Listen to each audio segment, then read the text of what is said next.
Yo, yo, yo. Welcome to the 2023 NS9 MLB Draft Show. I'm your host, Anthony DiNardo. With me to my left is Tyler. To my right is Jim. How you doing, guys? I was getting fancy on that intro. How are you? I'm doing. It's finally draft time. Finally, it is finally draft time. To answer your question, I'm doing excellent, but that is as of now, this moment. In approximately 15 to 20 to 30, whenever that first pick actually comes in, maybe not so well. We'll find out. What about you, Tyler? You look nervous as hell. Not nervous. I'm just ready to get this over with, to be honest. It's been a long, year of waiting. And it's just like a waiting game to find out how this is going to get screwed up. Can you tell that we've been watching this Pirates organization for over 20 plus years? You know what? I said I wasn't going to be negative coming into this. I'm sorry. Didn't mean to be negative before the picks even made, but it's been a long couple months of mock drafts. Yeah, it has. It is kind of wild that we've been talking about this for 7 months or so, knowing since the draft lottery. And Dylan Cruz has been the guy for 6.5 of those months, pretty much. And here we are, 10 minutes to go. We have no idea who it's going to be. It could be Dylan Cruz. It could be Paul Skenes. It could be Max Clark. It could be Wyatt Langford. It seems like it could be any one of those four. Walter Jenkins, not really hearing too much. I was going to say it could. It could be. Yeah, you're right. I saw a tweet about how they have talked to him. So technically speaking, it could. But I think it's safe to say it ends there, right? Like it's 5 or nothing. Well, it's got to be something. No, it's 2 or nothing. But before we get into that, Jim, can we just get on the same page here and make DiNardo let everybody know before either of us do who he would like the Pirates to pick? Because I don't want to hear middleman Anthony try to talk his way out of, well, it could be him or it could be him and I'd be okay. But if it's him, I'm still okay. And him, I'm still okay. I want DiNardo's thought process of who he wants the Pirates to take here. Well, if you saw me on KALB TV this week, the news channel in Louisiana talking about this, you peasants, I discussed and said, it's Dylan Cruz for me. As I've teetered a little bit lately because the intrigue of Paul Skenes and what he could be, I'm sticking with what it was before. It's Dylan Cruz. It's the don't get cute, take Dylan Cruz and hope for the best. Because again, we understand this Pirates organization. I do want to add one thing here, and this is now Generation 21 says it's Langford, everyone. Vegas is never wrong. What are we doing here? So Langford was the betting favorite all day until about 10 minutes ago. 10 minutes ago, Paul Skenes now the favorite to be the first overall pick. So someone either with a lot of money has moved those lines to Skenes, or somebody's got was it Bob Nutting? But no, Skenes now is minus. He has to pay money. for Paul Skenes. Skenes is now minus money in Vegas to be the number 1 overall pick. So we're 8 minutes away. Skenes is the Vegas favorite. That just flipped. It was Langford all day after it was Cruz for about 6 months. Wild times. And I poke fun at DiNardo about his middleman affinity here, but I think we're all on the same page that Skenes or Cruz we're all okay with. Personally, if it ends up being Langford, that almost feels like nobody wins. Like all of us would be okay with it. It's like the middle ground. The Pirates want to go to high school, or everybody wants either Skenes or Cruz, and everybody's just okay with Langford. It's like nobody wins there. So that's kind of where I'm at this point. I don't want a high school kid. And we can probably get into it later on why and all that stuff, but that's just where I'm at this point. So I'm going to disagree with you. Everything that I've seen, everything that I've read about Max Clark, I really like the kid. Now, with that being said, most years I'd be completely fine taking Max Clark. But most years don't have the best pitching prospects in Steven Strasburg, and the best college bat since Adley Rutschman, essentially. So I think in this draft, I'm with you, Tyler. It's Cruz for me, number one. Skenes would be a very, very fine second choice for me. And you know what? I wouldn't really be pissed if they drafted Max Clark. I really like the kid, but I like Cruz and I like Skenes better. Langford, however, I'll pass on the corner outfielder. 2003 was the last time a corner outfielder was drafted number one overall on purpose. There's been some people who have moved to a corner outfield spot, but 2003 Delman Young, there has not been a corner outfielder picked. Jim, I just got an update. We have a stat correction here.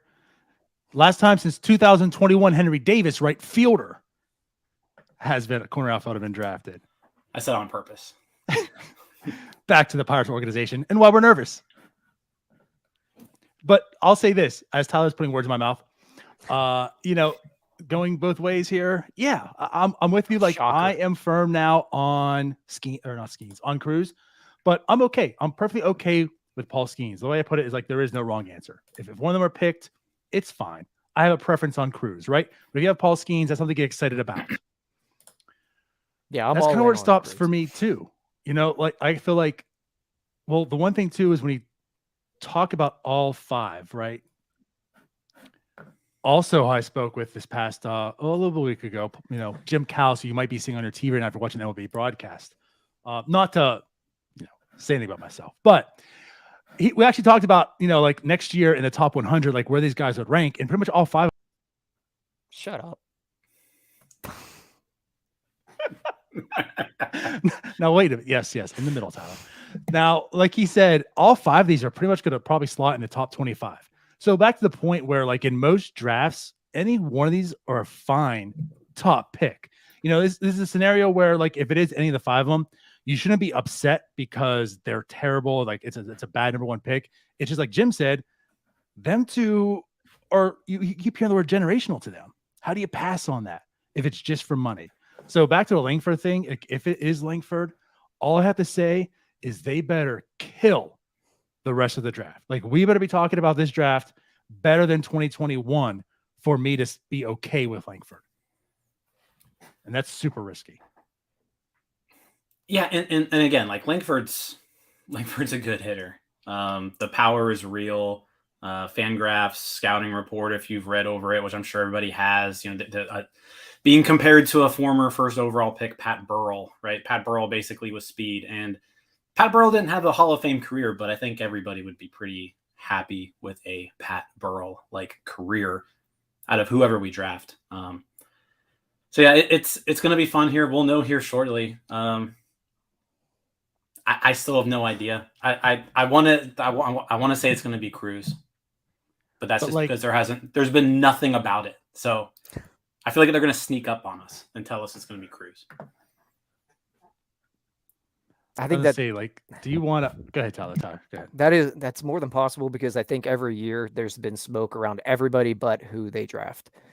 Go back to Henry Davis. I don't really think we heard much about Henry Davis going number one until he was actually drafted number one. There was, mock draft showing him, but not much talk about him. Tamar was just kind of a fit there because he was a fourth best player. This year, I don't think anybody has any idea what's going on outside the guys who are in Pittsburgh right now in the office. And that we question. I don't know if they know what they're doing, but they know what their pick is going to be. I don't know. According to Sherrington, they didn't know. So again, if you don't know 3 minutes before, you probably need to get out of your job. Maybe that's what's happening right now. Yeah, I mean, that's typical GM speak. With what he said today, he said he wasn't sure who they were going to pick yet, but they were going to pick the best player. So like if it's right now and you don't know who the best player is, you're either lying or you're admitting to the world that you're highly incompetent. So I'm going to go ahead and say he's lying because while I think he may be incompetent. I don't know if he would admit to it. And I think just my thoughts on this, if you don't go Skenes or Cruz here, Ben Sherrington absolutely has to get this pick right. If he bets against those two and he doesn't, he's going to be an assistant GM somewhere real quick. Because if you miss on this pick, you're not going to be the Pirates GM that much longer. You can't miss here. Yeah, it's tough to say because, I mean, again, MLB drafts are tough, right? You can tie the word crapshoot to many of them. Most people don't pan out. But 1-1 overall, and again, you have a guy like Dylan Cruz and a guy like Paul Skenes, and you pass on those two, it's very likely there's something in the MLB. So if your guy ends up being nothing, man, oh man. And that's whoever they pick is going to be tied to those two forever if it's not those two. And if it's one of them, they're going to be tied to the other forever. Yeah, I mean, especially these three college guys, like Cruz and Langford will probably always be compared to each other. Skenes is kind of out there by himself. I feel like you always kind of lump the high school guys with each other. Like you got like 4 different categories in a draft. You got prep pitchers, prep hitters, college pitchers, college hitters. And, that's kind of how you compare and contrast people. Max Clark's getting some pretty good recognition and some pretty good comps thrown his way. So he looks to be a pretty good high school bat. But yeah, like I just keep kind of going back to it. You hear the words generational when talking about Paul Skenes. You hear that word when talking about Dylan Cruz. You don't hear that word when talking about the other guys. They'd be great picks, but and part of it. Again, put our Pirates hats on here. They've played in the SEC. They've played at the very, very top of the SEC. Again, that's why you talk about generational. They're as proven as you can get as far as proven in the MLB draft, right? They're proven. The high school kids aren't. So for an organization that I think all of us feel lacks on development, do you trust them to develop the high school guys? At least those two are pretty polished. You keep hearing too about Skenes, like he could fit probably in a rotation today. So with that being said, not only the generational, but I feel like the Pirates don't have to put as much of their hands on them. Just get them here and let them do their thing. And Donato, I think you hit the nail on the head there. The Pirates really haven't developed a high school bat probably since Andrew McCutchen.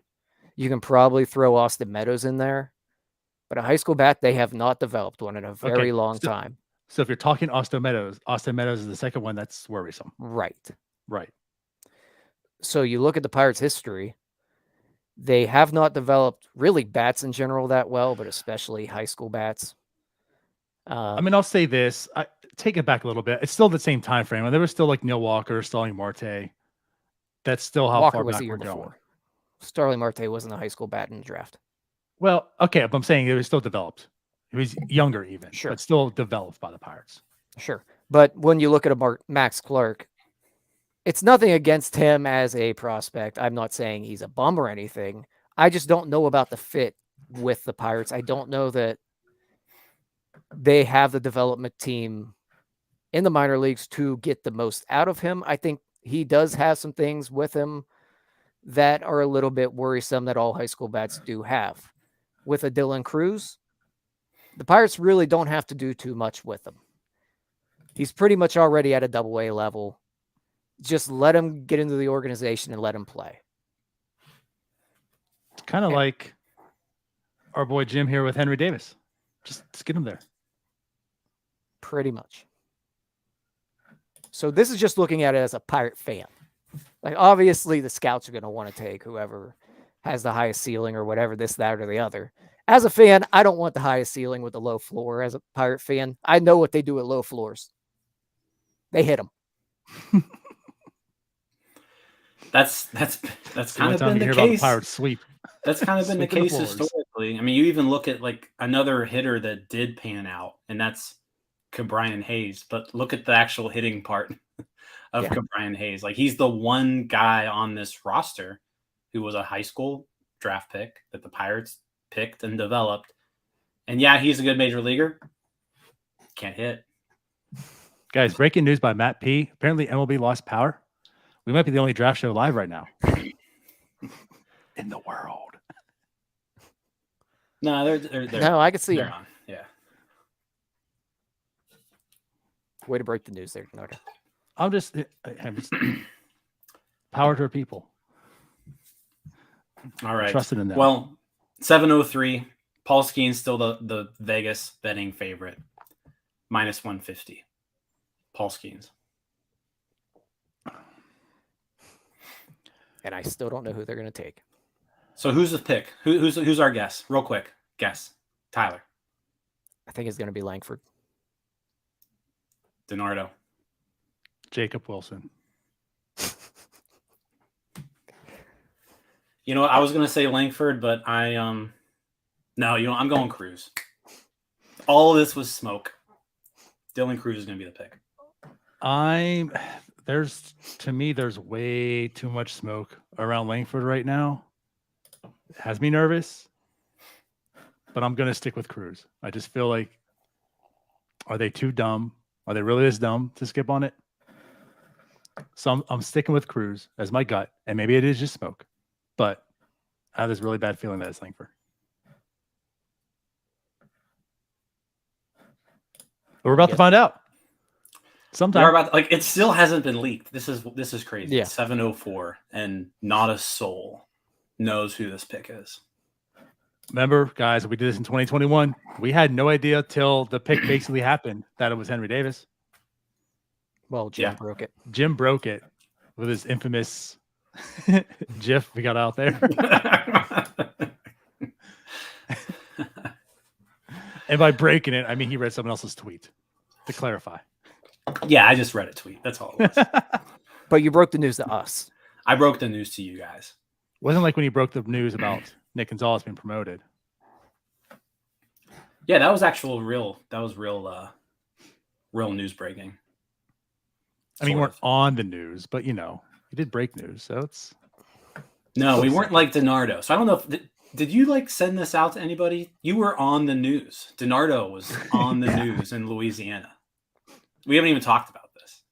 No, we really haven't. There's been too much going on, but I shared it on Twitter. Okay, like one time.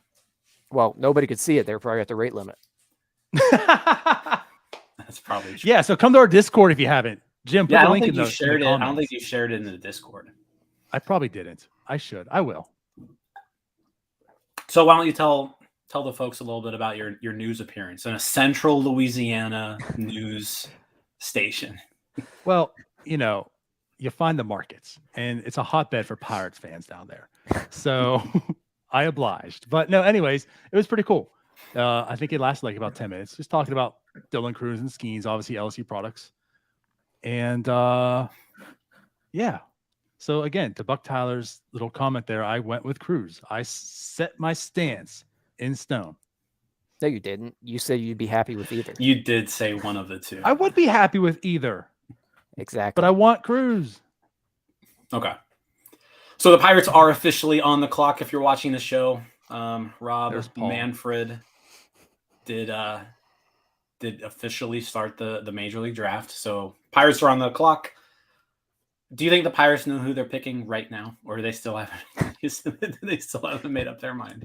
They're probably waiting So, to try no to. one. They're trying to field some trade calls. Like no one. Some trade calls. They still haven't figured out you can't trade it. I will say this: the do we know, unlike the Rule 5 draft, are they going to announce one who's eligible this year? Or if they announce some ineligible draft? They'll draft someone who's not even eligible for the draft. Yeah, right. Someone that got popped for PEDs. We're going with Austin Jackson. So the pick is in. Okay, pick is in. I will say this: it's in. The Vegas lines moving as much as they did this close to the pick makes me think someone knows. Bob Nutting. Bob Nutting put $1 billion on. Can't sell a team. Hedge your bets. Yeah, that's actually. Although I think that would be against the rules. Yeah, I would imagine. Definitely against the rules. Definitely some insider knowledge there. Oh my God, this is annoying. Why are we on a Skechers commercial right now? Let's go. Oh, I'm past that. I'm on 7. Oh, apparently they said on the ESPN broadcast, and I quote, "Will they go with Paul Skenes or will they go with a position player to try to save some money?" End quote. That was the quote. So you're watching on ESPN? No, I'm watching on MLB, but I just saw the quote on Is it on Twitter. ESPN? It's on ESPN and MLB Network. I'm on MLB Network, but That's right, Neil. The Sonic 2 for 7 deal, baby. so this is wildly annoying. Inline makes a good point. Insider trading We- is a slap on the wrist anyways. It's really That's worth true. it I for mean- Bob Nutting to do so. It would be worth it, like if it was $1 billion bet. Like, let's say you put $1 billion. Well, first off, you can't bet $1 billion. You can't go to a sports book and put $1 billion on Paul Skenes plus 400. That's not a thing that you can do. But you can put $1 million on it. Turn $1 million into $4 million. So Put I'm 10 guessing on it. that some people have figured out the pick because our views just keep rising, and I'm not looking at Twitter. All right, so the pick is in, and do we want to announce it? If you know it. It's Paul Skenes. Paul Oh, boy. Skenes, first overall pick by the Pittsburgh Pirates. That's according to Robert Murray of So- Fansided. I'll wait till it's official. So we'll wait, but he tends to be pretty correct. Donardo? I'm smiling. It's more of relief. At least it's Skenes. You know, that's where we're at. Like, Right. at least Yeah. it's Skenes. I'm happy. It's not Cruz. I wonder, like, I'm wondering why. I guess, let me hear your take right now.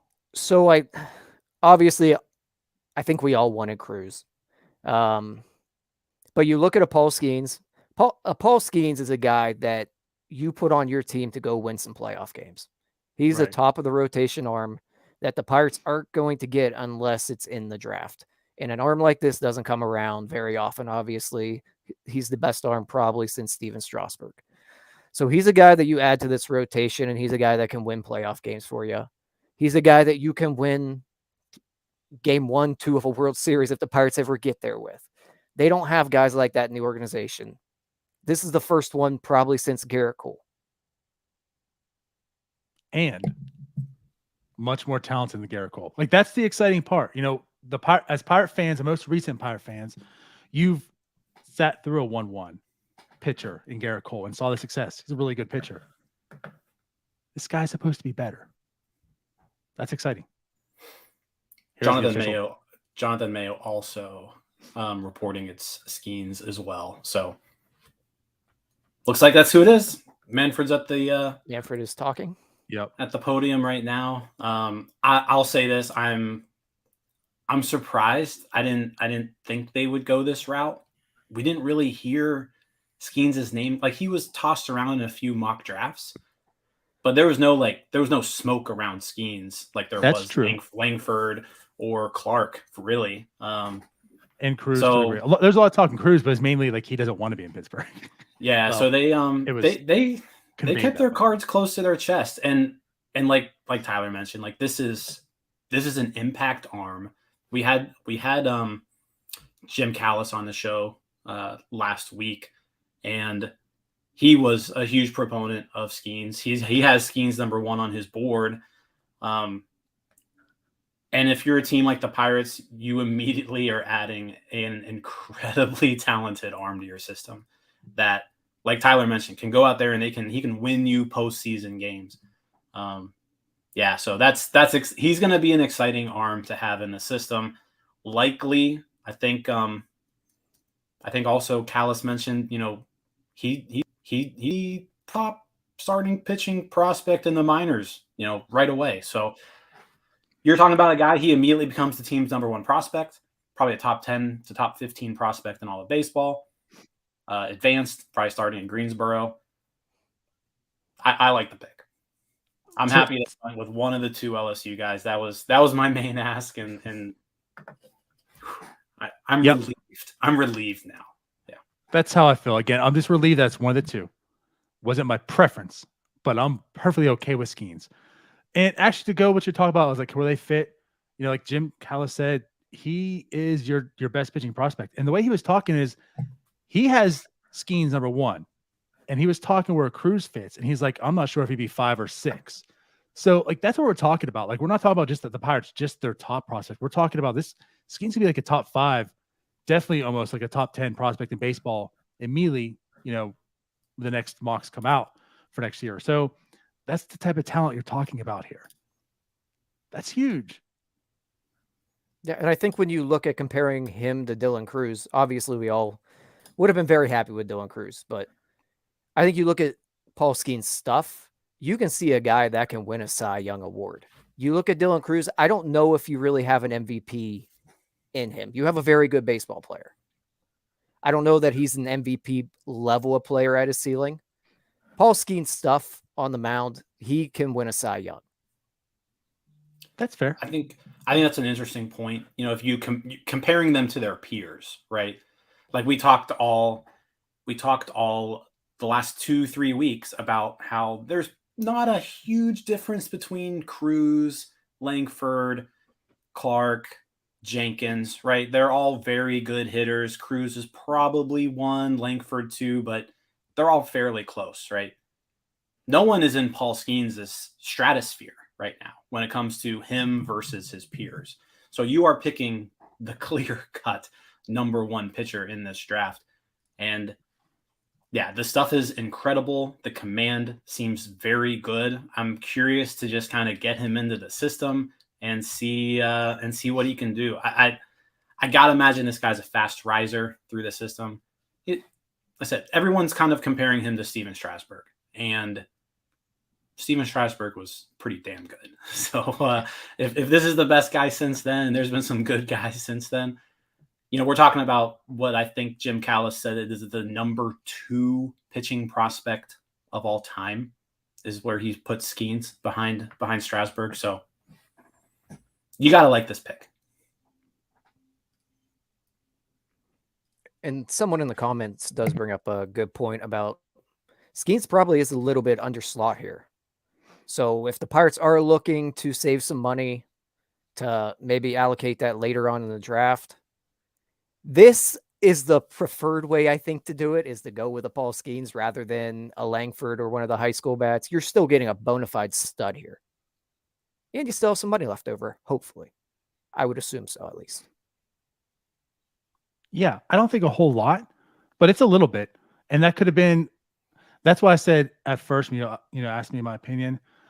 This pick I'm fine with, but what it also does is it makes me want to know what was the situation with Dylan Cruz, right? Was it really the money that deterred him? Did he just simply really not want to be here? And that's why there's the money talk. Scott Boras, his agent, was doing his job to get him out of Pittsburgh. I mean, it's a possibility, but it makes me wonder. And if he was stuck on the 10 million, not the Pirates can't do it, but he could have signed the very, very last minute, which screws up their bonus, right? That 5%. So maybe there were some things that deterred him from that, and they knew they could sign Skenes. And again, maybe they're sitting around $9 million, which gives them about $8 million left in the rest of the draft. So like you're right, Tyler. Like it definitely, I won't say it saves them a whole lot of money, but they know exactly what they can work with going forward. With Dylan Cruz, there's maybe some uncertainty. They might get him to sign for $9 million or so, but they might wait till the very end, and now they're out of that 5%. Yeah, it also does seem like they've got a deal already in place with Skenes. So being reported $9.25 million is the deal for Skenes, which would be a record. It's the highest bonus of all time. And it's about $500,000 less than slot. So they can move that money down and play with it the rest of the draft. That also means that hopefully Skenes is signing relatively quickly. And I don't know what their plans will be for him with him for the rest of the year. But it seems like we won't have to wait long for Pittsburgh Pirate Paul Skenes. That's a big W in my eyes, guys. That the deal's already in place, and if he could sign right away, that's huge. Not that the Pirates need him to play at the end of the year for some playoff run, but like it's done. They're already in the system, ready to go. So it's going to be interesting how they play the rest of the year. How many innings is he really going to pitch? What's going to happen with him? With that said, bets, guys. Do you see Paul Skenes on the Pirates next year? I don't No. think so. No. I think you should, but we won't. Not unless this team, P.S. Dylan Cruz was just drafted second overall by the Washington Nationals. I don't think we see Skenes in the majors next year unless the Pirates are like in a playoff hunt and they're calling him up for kind of that stretch run. I could see that happening, but that would be it. And that's like a best case scenario. That means Pirates are in a playoff run and Skenes, is rolling through the minors. I just can't believe we're all pronouncing his name wrong. It's obviously Skins. Shout out Neil. Hey, maybe that's what ended up making the decision for Ben Sherrington. Was he like, hey, we need to draft somebody who's less, a little bit more obscure. You don't know how to pronounce his name. You got to learn his name. We already have a Cruz on the team. We don't need another. Yeah, that was just going to get confusing. Less confusion. Yeah. It was going to make post-game shows incredibly difficult trying to figure out which Cruz was Cruz. Yep. Yeah, we'd have to start using first names. I don't want to do that. Which Cruz that hit the 2 home runs in today's game? Matt saying Cruz is going to put up Pujols numbers. Just you watch.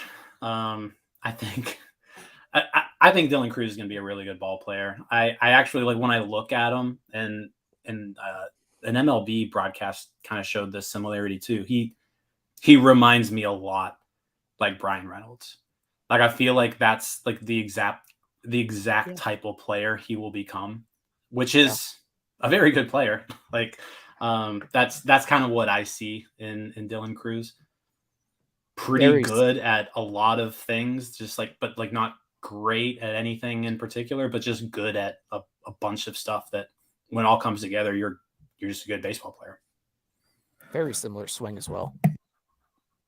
Very similar swings. Yeah, when you put those swings side by side, very similar. Yeah.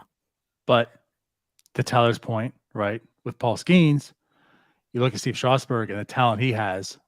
So we're going to talk. You have a guy who you could see winning a Cy Young.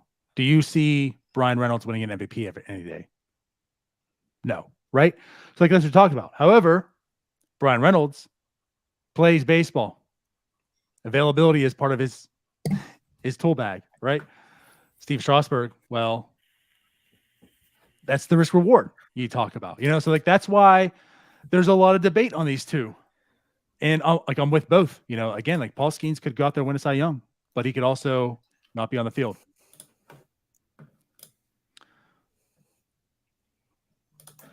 Neil says he can't wait for Oscar Marine to tell Skenes to throw 95 for more control. Let's worry about that once he gets into the system. Yeah. But that would be our luck. We call up Paul Skenes 2 years later and he's like topping out at 94. Stop it. On the bright side, they got to go reliever. Positive show. We got a reliever. Yeah, I mean, at worst case scenario, he's a good, middle reliever. Let's just discuss, for discussing factors, Paul Skenes, do you think they even entertain being a two-way player? No. He didn't hit at as LSU. Jim puts up a comment. Absolutely not. Like it's not even entertained. It's not something you do. Well, that was relatively quick, so okay. I mean, the guy didn't have a single plate appearance this last year. Sure. He hit, obviously when he was at Air Force. You're not really playing the best competition at Air Force. Now, I mean, he's a very talented, athletic individual. I'm sure he could hit, but the other thing you're going to do is, like, he's probably a AA level pitcher right now, right? But as a hitter, like, he might not be a pro hitter in any way. Like, he's complex league hitter. So like if you choose to do both, you're just setting him up to get just annihilated in the Eastern League against like grown men pitchers when he hasn't now determined over a year. AA pitcher. I just asked this because in today's game, even I saw Ryan Barucki pitch. So Can he not be a major league pitcher right now today either, Jim? Okay, so I think Paul Skenes could be like he could survive the major leagues right now, right? Like you put him in the majors and he's probably not getting. He's probably the third best pitcher on the team, Jim. He might not be embarrassing, but he's you want him to throw some minor league innings first. Even Strasburg took a while, and that's the best pitching prospect of all time. So. He took a year. But granted, like took a year. And it took forever to sign him. Yeah, I don't think Strasburg pitched that season. No, he was up very quickly, though. Max Clark. Again, that's why I asked, because I feel like any of the two, right, Cruz or Skenes, is one of the reasons why you pick them. They're a fast track. And I'm not saying it's a trend, but you're seeing, I mean, like Zach Neal, he's in the majors. The Angels called him up 2 weeks after opening day, something like that. You're seeing what McLean called. He was in, well, I guess that was different. He was in that Davis one, but still, you're seeing some people get called up the next year. Could Skenes be that person? I think he could. He has the ability and potential to. It comes down to the Pirates, if they will. And I just want to say something too, because we talked about this. We haven't actually talked about on a show. I know there's a lot of people talking about whoever they draft will be great. We can see him in 2030. And trust me, I get it. Totally get it, right? But to be honest, I don't know why he picks and chooses whom, but you look around the farm, and Sherrington has fast-tracked quite a few prospects, right? I mean, that's fair. So I don't think there's precedent to say, there's no way he can be here in a year and a half. That it's going to be 3 years, something like that, the narrative and such. Because, look at Anthony Solomita. He's already in AA. Well, I think, too, it's different with pitchers, too. I feel like pitchers can move quicker, right? And you've seen that recently, the White Sox with Garrett Crochet. I don't think he played a game in the minors. I think he went immediately to the majors. The Angels, Reed Detmers made 14 starts in the minor leagues and then got promoted to the majors and has been there ever since. So Brandon Finnegan was up the same year. Yeah, so you've got these advanced college arms. If they perform in the minors, as long as they don't go all Jack Leiter on us, then they'll be in the majors pretty quick. So yeah, as long as Skenes is doing what he's supposed to, I don't see any reason why he can't be here pretty quick. Who is the pitcher that stole a bunch of genes from Dillard's? he pitched in the majors. Mike Leake. Yeah. Leake pitched in the majors too. Yeah. Mike Leake, I think, went straight from draft to the majors. Yep. Yeah. I don't know if he pitched a single game in the minors. He did not. I think he did. Didn't he go back down the next? He never did? Okay. Not until 4 years later. Gotcha. Yeah, maybe on a rehab assignment, but yeah, he went from he was the 8th overall pick, went straight to the majors. That's good for genes, though. Yeah. So I guess just to play a little devil's advocate here, do you guys have any concern about the increased velocity, just basically jumping onto the radar that Paul Skenes did this year? I personally don't, just because you see that a lot with pitchers kind of going from that freshman year to sophomore. You see a lot of improvement from your really good arms over that 2-year span. And if you remember, Strasburg was the same way, right? Strasburg went undrafted out of high school, and then 3 years later, he was the greatest pitching prospect of all time. So I think it's just guys, just once you get into that development, you get into college, and that's kind of just what you do. Some people just get really good really fast. But even his sophomore to junior year from Air Force, which I think is something you can throw into it too. He was at Air Force. Baseball's not exactly your priority there. And then you jump into LSU's program where they have Wes Johnson as the pitching coach, who was just with the Twins and put together great staffs. Mm-hmm.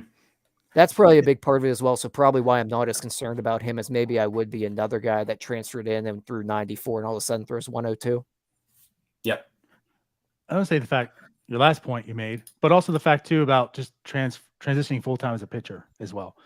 Maybe part of that also, again, he goes to a really good program, focuses on nothing but pitching.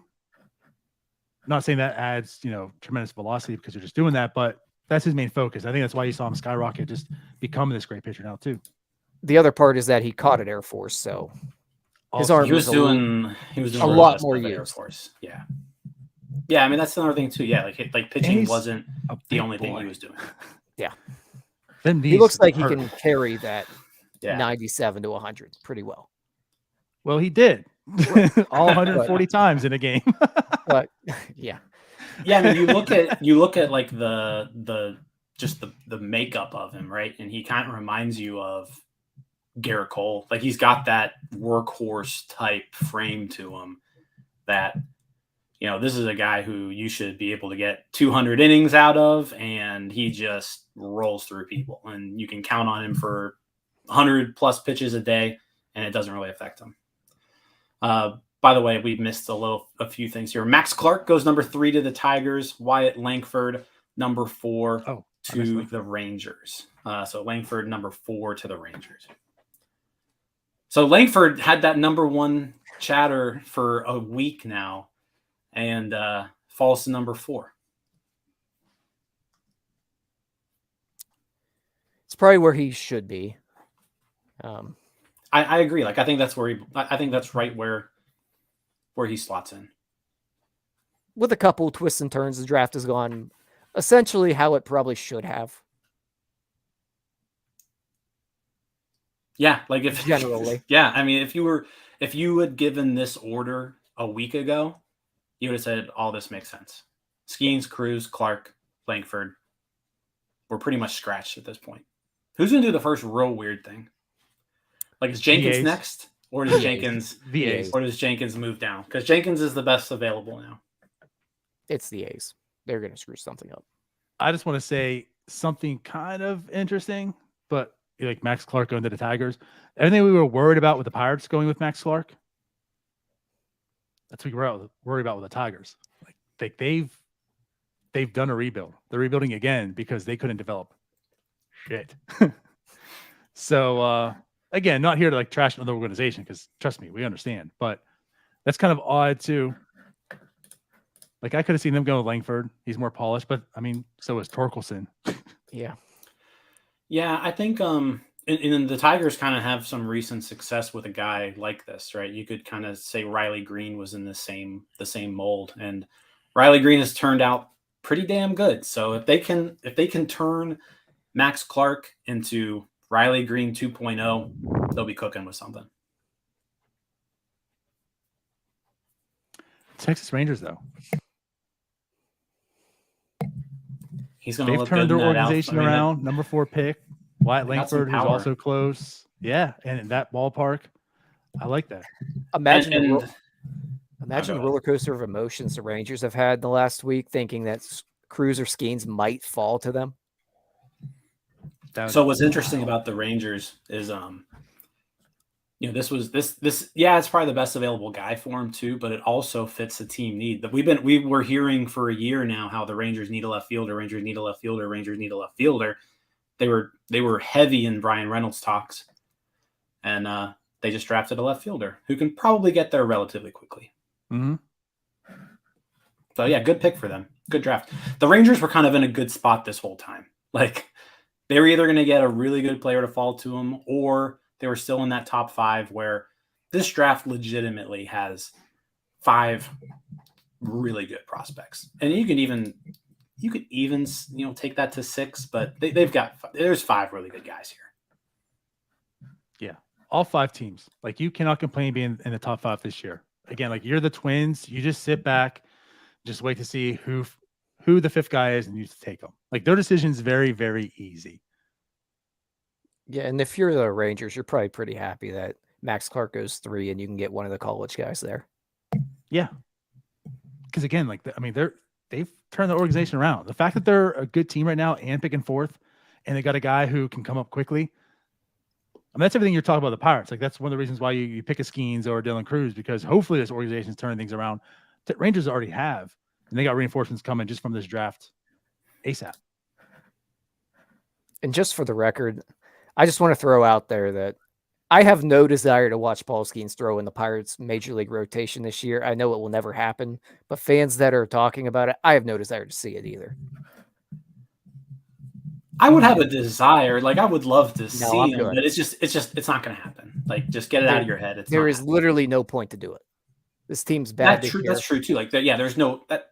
So you're right. There's no point to it. Like, if the Pirates were competing and were fighting for a playoff spot, then sure, but they're not. So there's no reason. 0 point to do it. And this There's is like- no reason to jeopardize his arm. Yeah, no point in rushing him at this point. So say this is super unprecedented. Like next year is one thing, but to come up right away this year, Well, and again, like Callis mentioned again last week that he's never thrown this much in his life, right? So he's already put that pressure on his arm. If you're the Pirates, I mean, you may even shut him down. Like, you may not even pitch him at all this year. I could see them maybe giving him like another month off and letting him throw a few games in I could see that in August. Like, I could see that happening maybe, but they're going to be super careful with him. An arm, 1-1 overall, super careful. Twins Walter select Jenkins. Walter Jenkins, so top 5 are off the board and in the top 5 picks. No, Paul No weird, Skenes crazy and stuff. Walter Jenkins. Yep, I heard Walter as well.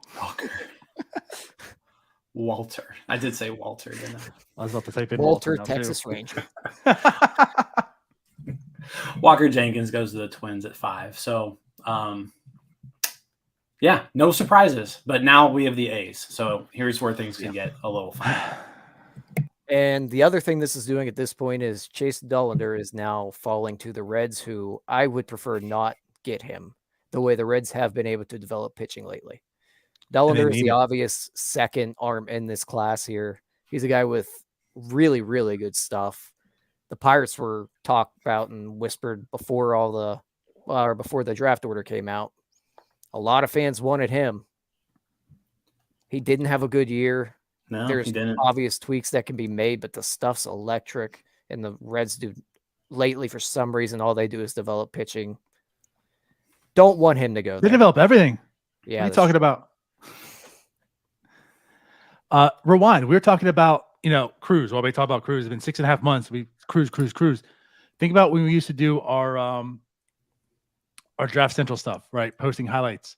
It was Cruz and Dolander. Like, those were the two. We didn't even entertain Skenes at the time.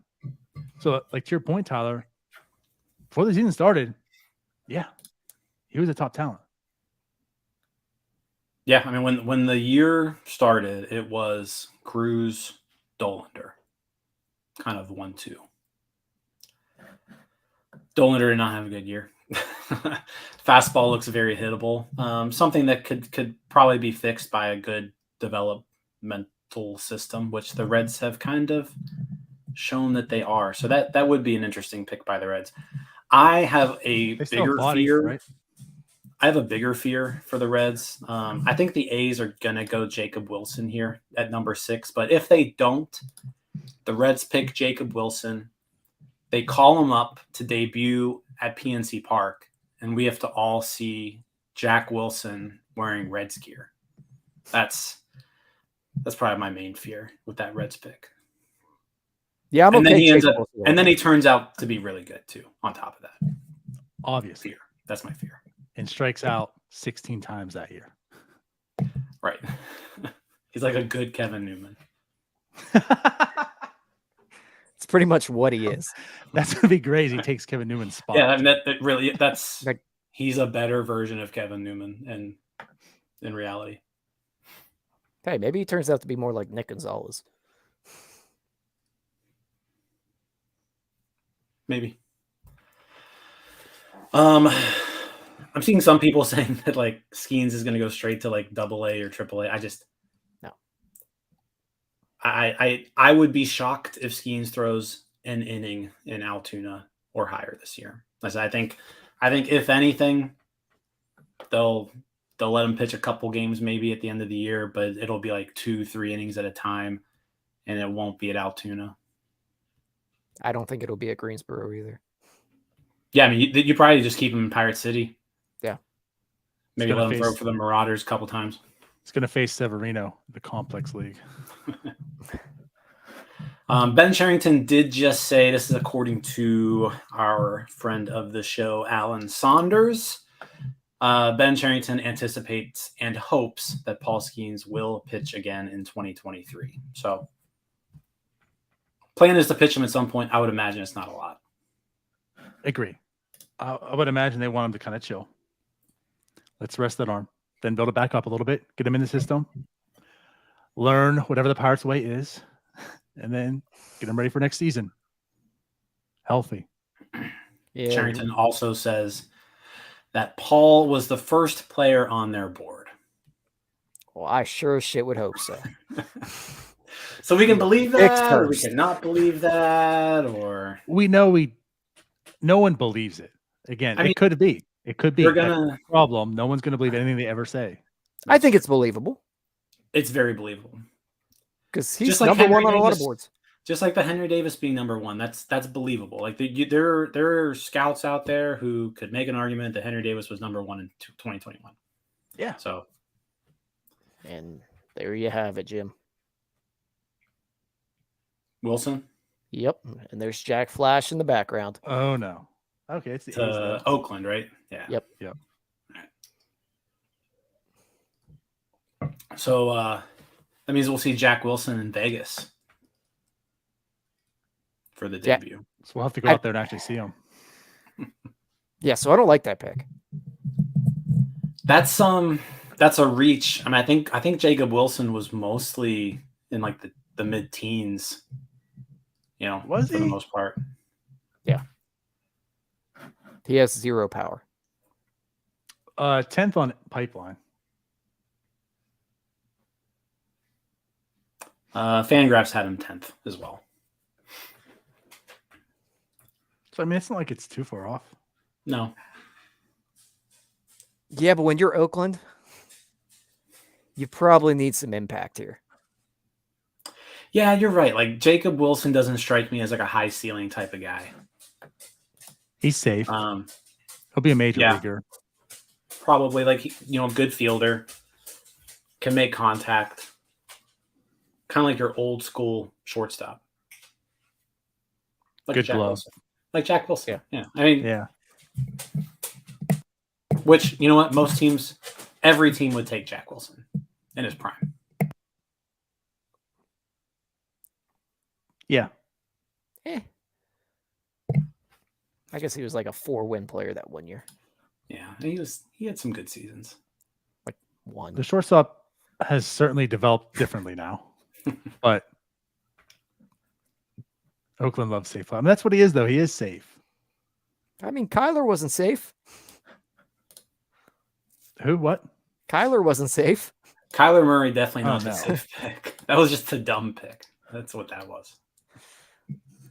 Man, that thing was stupid.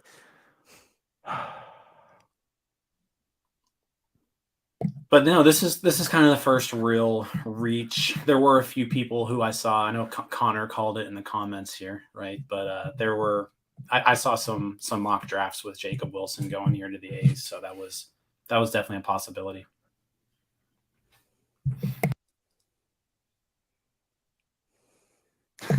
But you look at the talent drop off. Yeah, like Neil points out here, the talent drop off though from those first 5 to Jacob Wilson, Right. There's a drop off. Which, again, it's one of those things like, had the Pirates picked any one of those 5, it's a fine pick. There's just ones that are much better. And you don't get those in many drafts. That's why you take them. So, again, like I'm happy with Skenes. You know what's kind of interesting? So I've got Fangraphs board up here. In 2021, if Henry Davis was first overall pick, and according to Eric and the Fangraphs team, would have been the number 39 prospect in baseball. Paul Skenes, first overall pick, number 39 prospect in baseball. That's what Fangraphs says. Fangraphs has him as 39. 39. Fangraphs is yeah. not as high on him as everywhere else. Yeah, Fangraphs has him at 39. Fangraphs had Dylan Cruz 8, Wyatt Langford 21, and then Yeah. Skenes 39. Damn. I'll be honest, I didn't pay much attention to Fangraphs this entire time. Now the other ones are a little different. I think, like I said, Callis mentioned he would have Skenes. I think like 8 or 9, like top 10. He didn't really put a number. He said top 10, but he did say Cruz if he would fall basically 5 or 6. I think Kylie McDaniel at ESPN said Skenes would be right around like 12 or 13. So that's I can't believe Fangraphs have him so low. Yeah. I wonder why. Talk to Eric about that. Yeah, we will. We'll talk to Eric. Fangraphs also doesn't update their rankings as much as the other people. So it could be that like he was 39th 2 months ago and they just haven't really moved it. Now yeah, that's possible. The other part that I question though is why is Langford ahead of him? True. Wonder when the last update was. I don't know. I'm not That's sure, fair. but I know I looked recent enough, and I thought I saw Langford at number 1 at that point. I thought they had him ahead of Cruz at one point. Could be wrong. Yeah, I mean, Fangraphs has Cruz 1, Langford 2. But they have Cruz as a 60 future value, Langford and Skenes both at 55. Which they're always kind of behind everybody else with the If you pay attention to things like future value, Fangraphs is always low on that. They're a lot more comparatively speaking. Yeah. I just sent a message to Eric on Fangraphs, so we'll find out if he answers it. Well, Eric's doing a live chat right now. That's right. Fangraphs. Yeah. And the Reds, the pick is in. And they went Rhett Lowder. Okay. Good pitcher.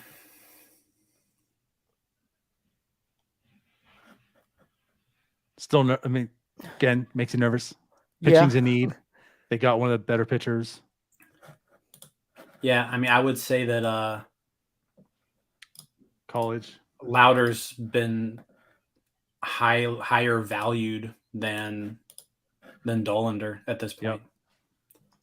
I mean, Lowder had a really, really good year for Wake Forest.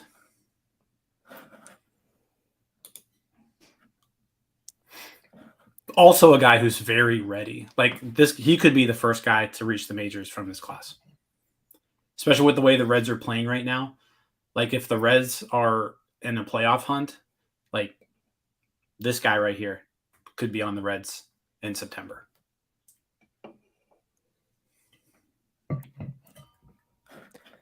So back to Skenes real quick. One more thought on him. I'm sure we'll have 1,000 more, but just one more off the top of my head.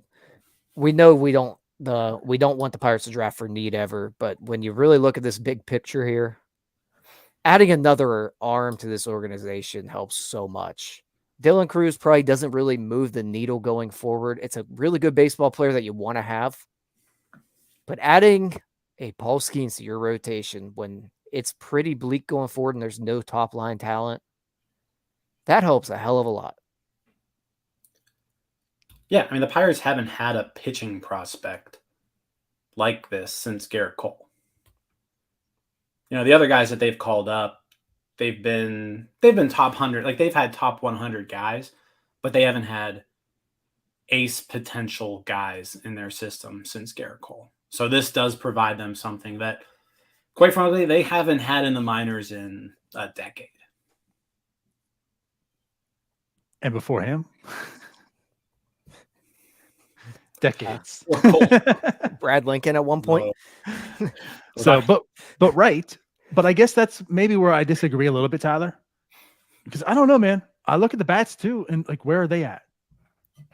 To be honest, that's why I felt, again, with this draft, 2 generational college kids, a bat, pitcher, I think both fit a huge need. Who's there? We're hoping Henry Davis. You're hoping Brian Reynolds continues. Like I don't know, man. Cruz coming back injured. You know, like Cruz, the hitter on LSU. That Cruz Sawinski too right now. Sure. But again, like I think he fits a big need. Someone in the middle of that lineup that I don't see coming anytime soon either. Maybe. I think you can find a lot of that in free agency for at least a short spurt. a lot more than you can find a top of the rotation arm. They're never going to find that in free agency anymore. Francisco Lirianos aren't just hanging out there. No. But I think you can find a middle of the order bat later in the draft a lot easier than you can find a guy who has top of the line potential, top of the rotation potential, like a Paul Skenes. So I'll take that. Like what Tyler said there, that's what I'm kind of curious on now. They just saved $500,000 going with Skenes. They've got a lot of money to play with still, like right around $8 million to play with still. So what's the next move? What's the bat that they go for? Because I think you do have the opportunity here where there's a lot of dudes in the minors who were like second and third round picks that teams overpaid for. You look like James Wood for the Nationals, right? Like second round pick, high school bat with a ton of power, right? So who is that guy? Like who can be that guy for the Pirates? I haven't really done like a ton of research as far as like that second round pick, who's going to be there and, you know, who would make sense. But now you're looking at for that 42nd pick. It's a 42nd pick. Yeah. 42nd pick.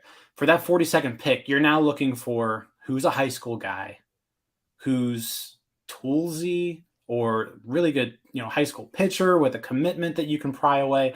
That's what you're looking to do with that second pick, is to make kind of another big splash because they've got the money to do it. Jim, just who's the Louisville catcher that's coming out? Jack Payton is the Louisville catcher coming out. He probably won't go until, I'm going to guess, round 4. Jack Payton.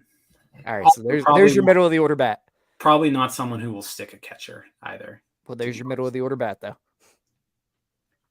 Wouldn't be the first time the Pirates did that. Like I said, to your point, you can draft somebody with power and tools with that 42nd pick. You can't draft anybody who looks like Paul Skenes with that 42nd pick. No, not as ready as he is. And to be fair, like Doug says, like Glasnow and Keller, those are two game on, were pretty highly rated. But I guess Glasnow would be the closest to his Skenes. Yeah, I think Glasnow reached like top 15 at one point. Yeah, but still way too many flaws. Yeah, like by the time he was in Double-A for a little while, he had started to lose a little bit of the shine because the walks just weren't going away. Keller, by the time he hit Triple-A, he was looked at maybe as a number 3. Now, this is a fair comment. Skenes could hit for Hedges. Honestly, I think so could I. Himself. Could we just not, we could just skip the hitting for Hedges part and just have a whole other player for Hedges. Like, and there's maybe our second surprise other than Jacob Wilson. Blake Mitchell. Blake Mitchell. High school catcher in the top 10. Yeah, number 20, according to Fangraphs, LSU commit. So, yeah, a little bit of a reach there. 14 on Pipeline. A lot of people seem to really like him, though, and the ability to stay a catcher. High school catchers, though, I just prefer to stay away from altogether. High school catchers are the biggest busts, typically. Yeah. They bust a lot.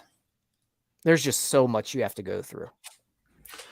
Also, can we just talk about the Royals just have no idea what they're doing in the draft the last 3 years? I feel like that's 3 straight terrible picks by the Royals. And as a Kansas City Royals Strat-O-Matic League owner, yes, it doesn't make me very happy. Jim's pissed not because of the Royals are bad, because the Royals are making his team bad. When you own the Royals in a Strat League, this pick matters, and this is 3 years in a row that Jim right now, my farm system stinks. It's okay because I'm in the same league and I have the Marlins, so a lot's riding for me too on this draft. Because last year was Jacob Berry and no bueno. I need to sell. I thought Jacob Berry was drafted. I'm going to sell the Royals. Marlins. That's what I said. I'm the Marlins. Oh, I'm sorry. I zoned out for a second. Obviously. I tend to do that. You've zoned out on this show, Tyler? Yeah. I get bored. It's already been an hour and 5 minutes. I haven't been on a show this long in a very long time. True. Yeah, appreciate everybody hopping on here. It's been a fun show. A lot of comments. If you've got comments or questions, ask them in the comment section on YouTube. If you're commenting on Twitter, we can't see them. But if you're commenting on YouTube, if you have anything to say, go over to YouTube. That's where we can see your stuff. Yeah, thanks for bringing it up. Because, we can't see anything on Twitter. So if you're watching, it's kind of a waste of time. Come to YouTube, subscribe to our channel. If you're on the Twitter, youtube.com, North Shore 9, find us here. You can comment. And then guess what we can do? We can do things like this. Really, though, taking a high school catcher it never seems to work. Unless it's Joe Mauer. I would say, thinking like prospect wise, I mean, there's Bo Naylor. Outside of that, Reese McGuire. Okay, Reese McGuire. Also, can I I'm going to share something real quick. For anybody who is a MLB The Show player, this apparently is dropping tonight. Oh Lord, what already? 99 overall Paul Skenes with a 114K per 9, a 111 hits per 9, and an outlier 4-seam fastball. Yeah, can we wrap this show up? I gotta go do stuff. That is one sexy card. Yeah, I'm gonna be a little bit wrapped up. No more post games for me for a week. See ya. Yeah, so that's tonight. Whatever the cost is, I'm definitely getting that. Well, that thing's going to be insane. It's going to be insane. Look at these stats. Is it? I'm having a bit of concern. I think there's more excitement on our streamer now that Paul Skenes has a card in MLB The Show. Yeah, people are a Pirate. People are going to go nuts now. Like my God. This is wild. So 99 Diamond Paul Skenes. Jim, we're going to play co-op, and one of us is going to have Ohtani up, and one will have Paul Skenes. We're good. We're just going to dominate co-op now. Me and Tyler. Be on the lookout.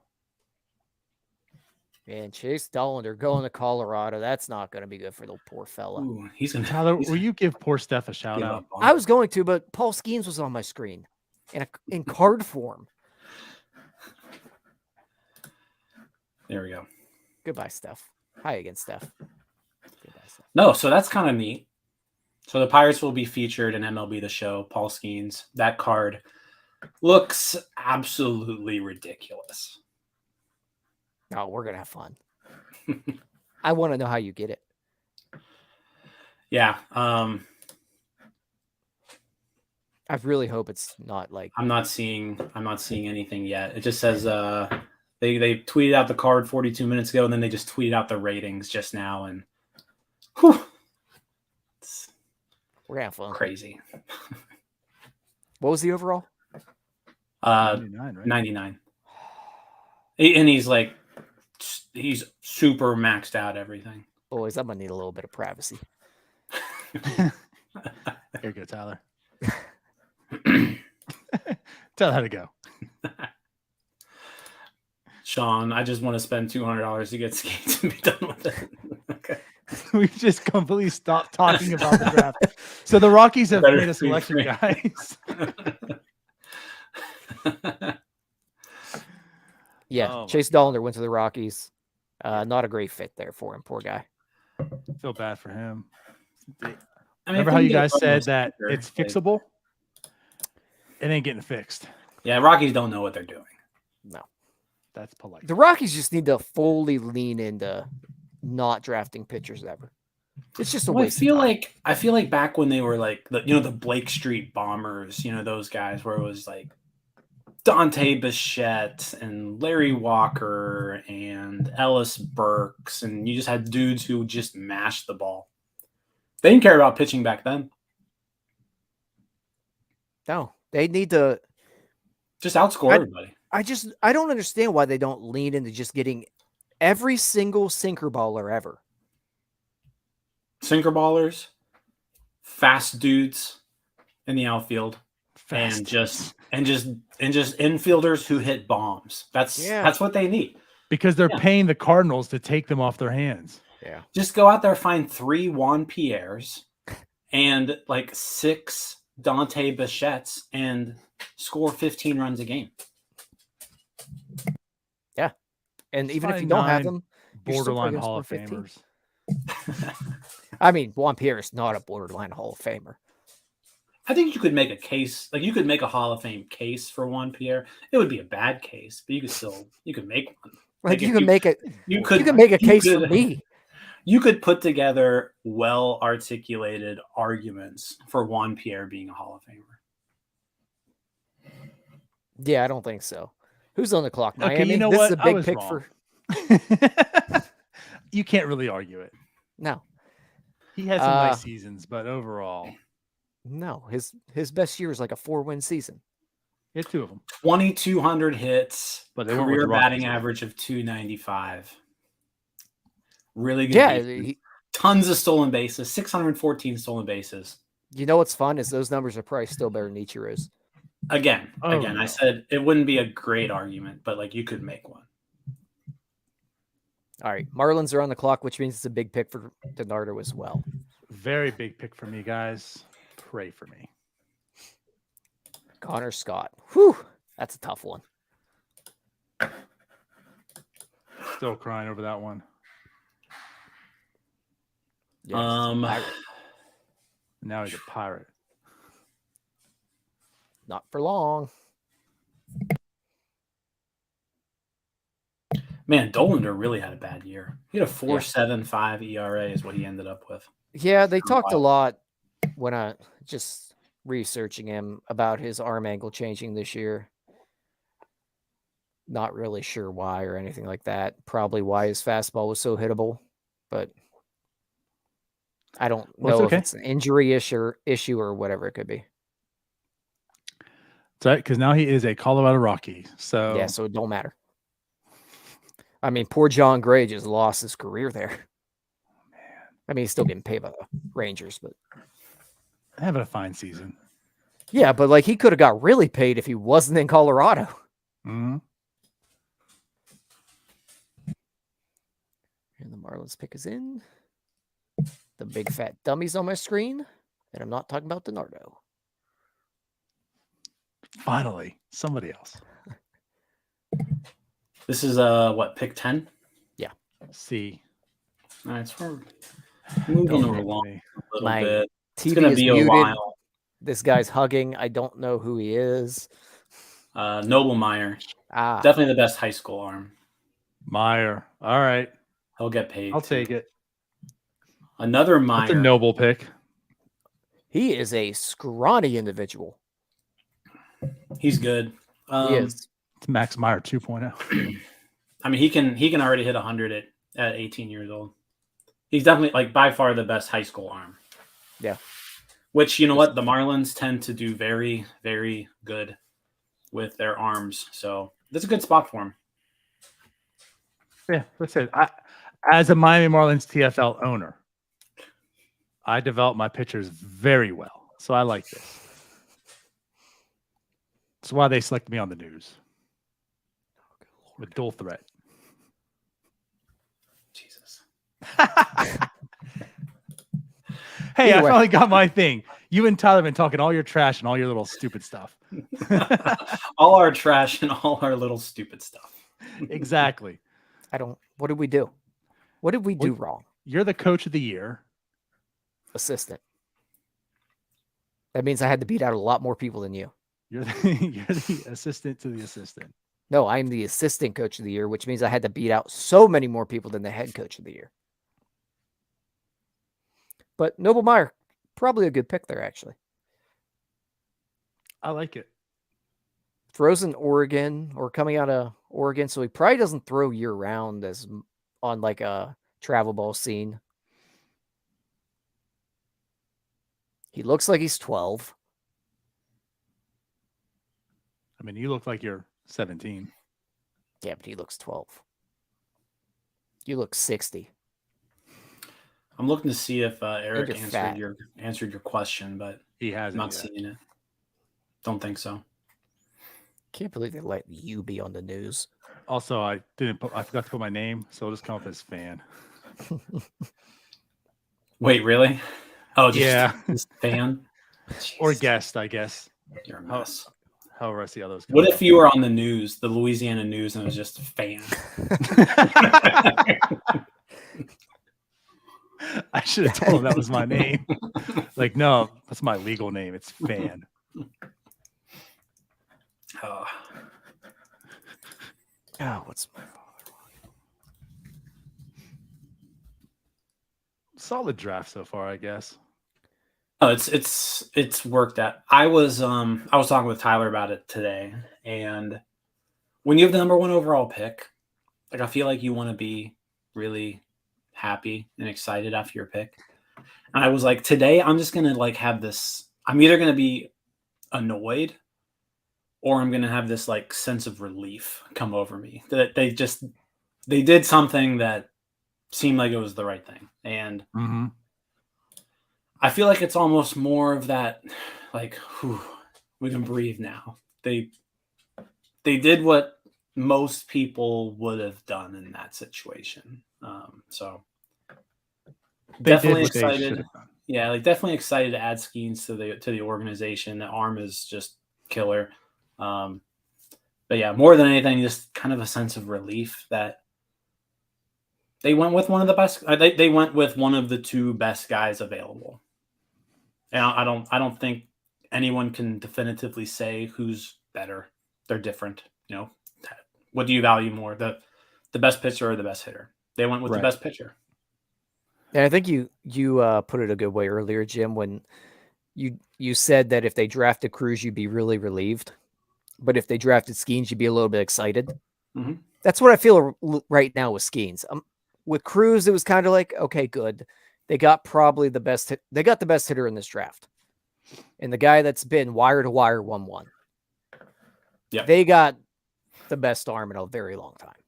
It does cause a little bit of excitement. I think that's very fair. I think he is more exciting in that sense, but again, he comes with the bigger risk, and that's part of it. But also, it's kind of how I looked at it too. I think Cruz gets you to the playoffs. Skenes gets you past the playoffs. But do the Pirates have enough to get to the playoffs? No, I mean, that's a good point. Like having somebody like Paul Skenes in your rotation come October is a big plus, right? I think that was one of the things Jim Callis mentioned was when you go to October and you've got Paul Skenes, odds are you aren't facing a team with a Paul Skenes on their team. So let's rewind back. It's an instant plus. We talked about this, and I don't know when or what show or what the preference was, but we discussed about the rotation and how playoffs you basically do like 2 aces, And the thing we talked about is that's kind of like the benefit of having a very, very deep farm. Like we talked this farm system and have like a lot of top end talent, but it's very deep. And at the deadline, you could probably find yourself to trade to get that type of arm. That's probably the way the Pirates are going to be able to get those type of players is via trade by their depth. So I guess going back to that show where there's multiple times we've talked about it, they did it. They did it without making a trade. And he's here long term. He's controllable. Hopefully, right? He's the guy that's advertised. So again, that's one thing. So they have him, Mitch Keller. I'm not sure if we're going to label him an ace, right? But he's a very, very good pitcher. But regardless, let's maybe like take a step forward now. Skenes in the organization. Let's kind of look at the future, right? There is Mitch Keller. You have Paul Skenes now. After that, I think very close. It's shaky. Like you're hoping something comes out of the Roansy Contreras. You're hoping Luis Ortiz, right? But like, let's look at the prospects too. There's Priester, who's close. Probably not going to be an ace type pitcher as we thought. Probably more of a back end. Solomito's close too. He's in AA now. Although he's younger, right? He is in AA. So essentially he's close as well. He could be up about the same time as Skenes or, shortly after. So I guess if you start squinting, look at his rotation, how do you feel about 2024, 2025? I think, no, you're right. So like this adds more depth to a road. Like if you're thinking in the future, right. And you're thinking, okay, let's talk 2025 or 2026 even. Let's talk 2026. Can we start at 2025? People Okay, watching let's the talk show are Pirate yeah, fans. They don't want Let's to talk about 2026. They barely want to talk about All right. 2025. let's talk 2025, right? Mitch Keller, hopefully you've extended by that point, and he's still a dude, Yes. right?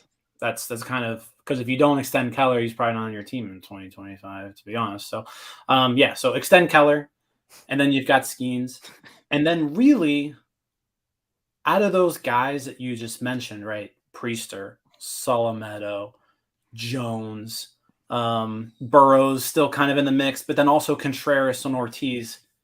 You really just need like one of them. You need one of them to be good. Like if you're thinking this rotation and how it lines up, you're thinking Keller, Skenes, 1, 2, however order you want to put them, right? And then if you can slot one guy third, and then one of those guys is just like a mediocre fifth starter, dude, that's all you need out of that crop. And then you can fill the rest of that rotation up with free agent signings. Like you mentioned before, when you're in a pennant chase and it's the trade deadline, you can trade for a rental starter to upgrade that number 5 spot, or maybe you want to have that like third ace. Like you want to get another stud in that rotation. Shift some guys down. You can make a move to do that.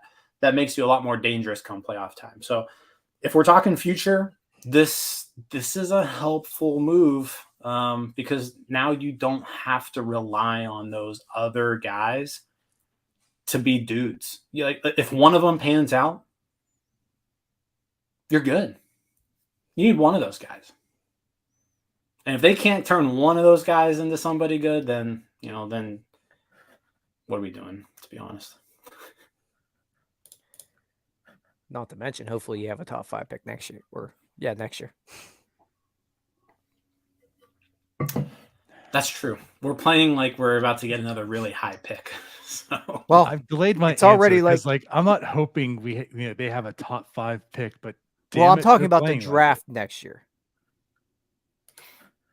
Well, yeah, they're gonna have top 5 pick. I mean, it's still a lottery. My brain's not working that well right now. Still, odds are they're close to having a top 5 pick again. They're a 3-game skid away from being in last place.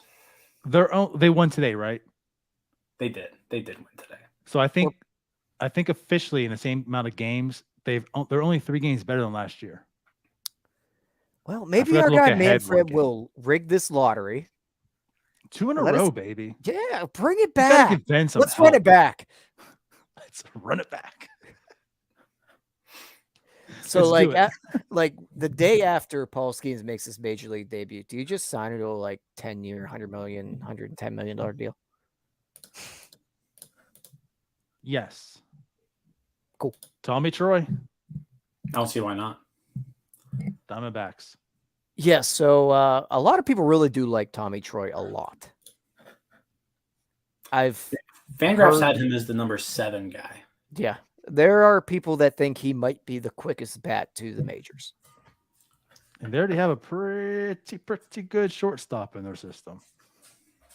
Yeah, I'll say this about Tommy Troy's probably a third baseman, probably not sticking. Maybe second. He could play second, but the other thing too is just he went to Stanford. I'm not a fan of those people who go to academic schools. They think too much. You need to not think when you're dumb like Louisville. We need dumb kids who go to the ACC and the SEC. As I just typed Tommy Stanford in, I fit the bill. So we need the Southeast kids, the ones who don't go to the academic schools. That's what you should be looking for in a hit. Need them country bumpkins.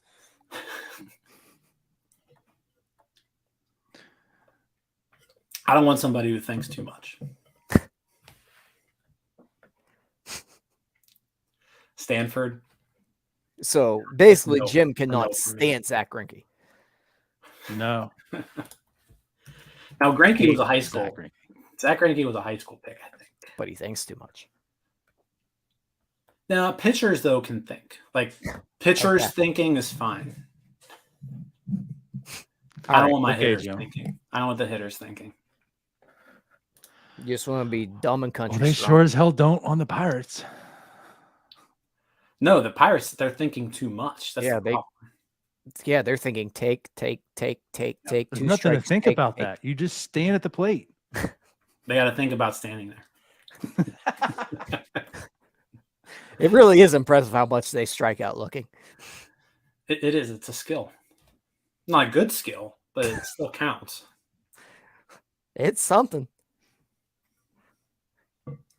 Records are meant to be broken, and whether they're good or bad. And the cubes are on the cubes pick is in. I hope they screw this up so hard. They won't. They could. Probably not. Oh, wait. I missed the Angels. Did I?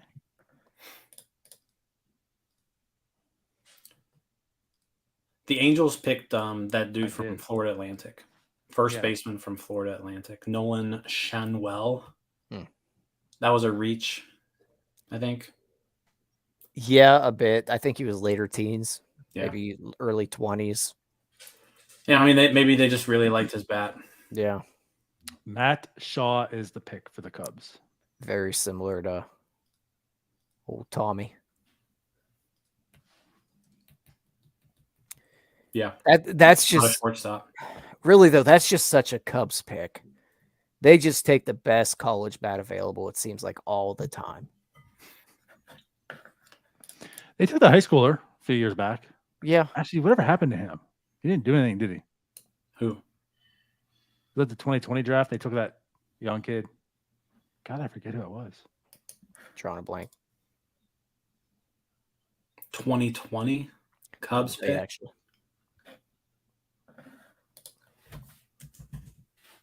Look it up. When was Horner? No, it wasn't Horner. That 2019? Probably. Well, regardless, you got Horner, you got Ian Happ, Chris Bryant, Kyle Schwarber. They just take college bats that mash. They don't care about position. They just Ed take guys Howard to in get. 2020. That's what it was. Yep. I don't think he's doing anything. So say I don't think.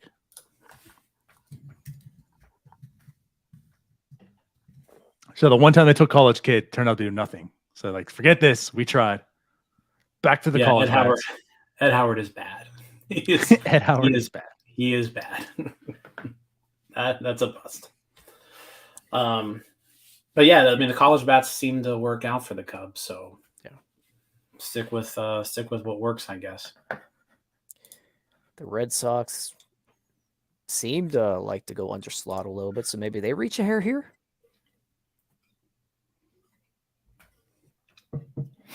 Maybe. But back to the Pirates draft real quick. This is 4 years of Ben Sherrington drafting. I don't think we've really complained about a first round pick that he's made. No. No, As I mean, much as we trash him. It's a good point because we are not very pro Ben Sherrington here. But yeah, all 4 picks, no problems with them.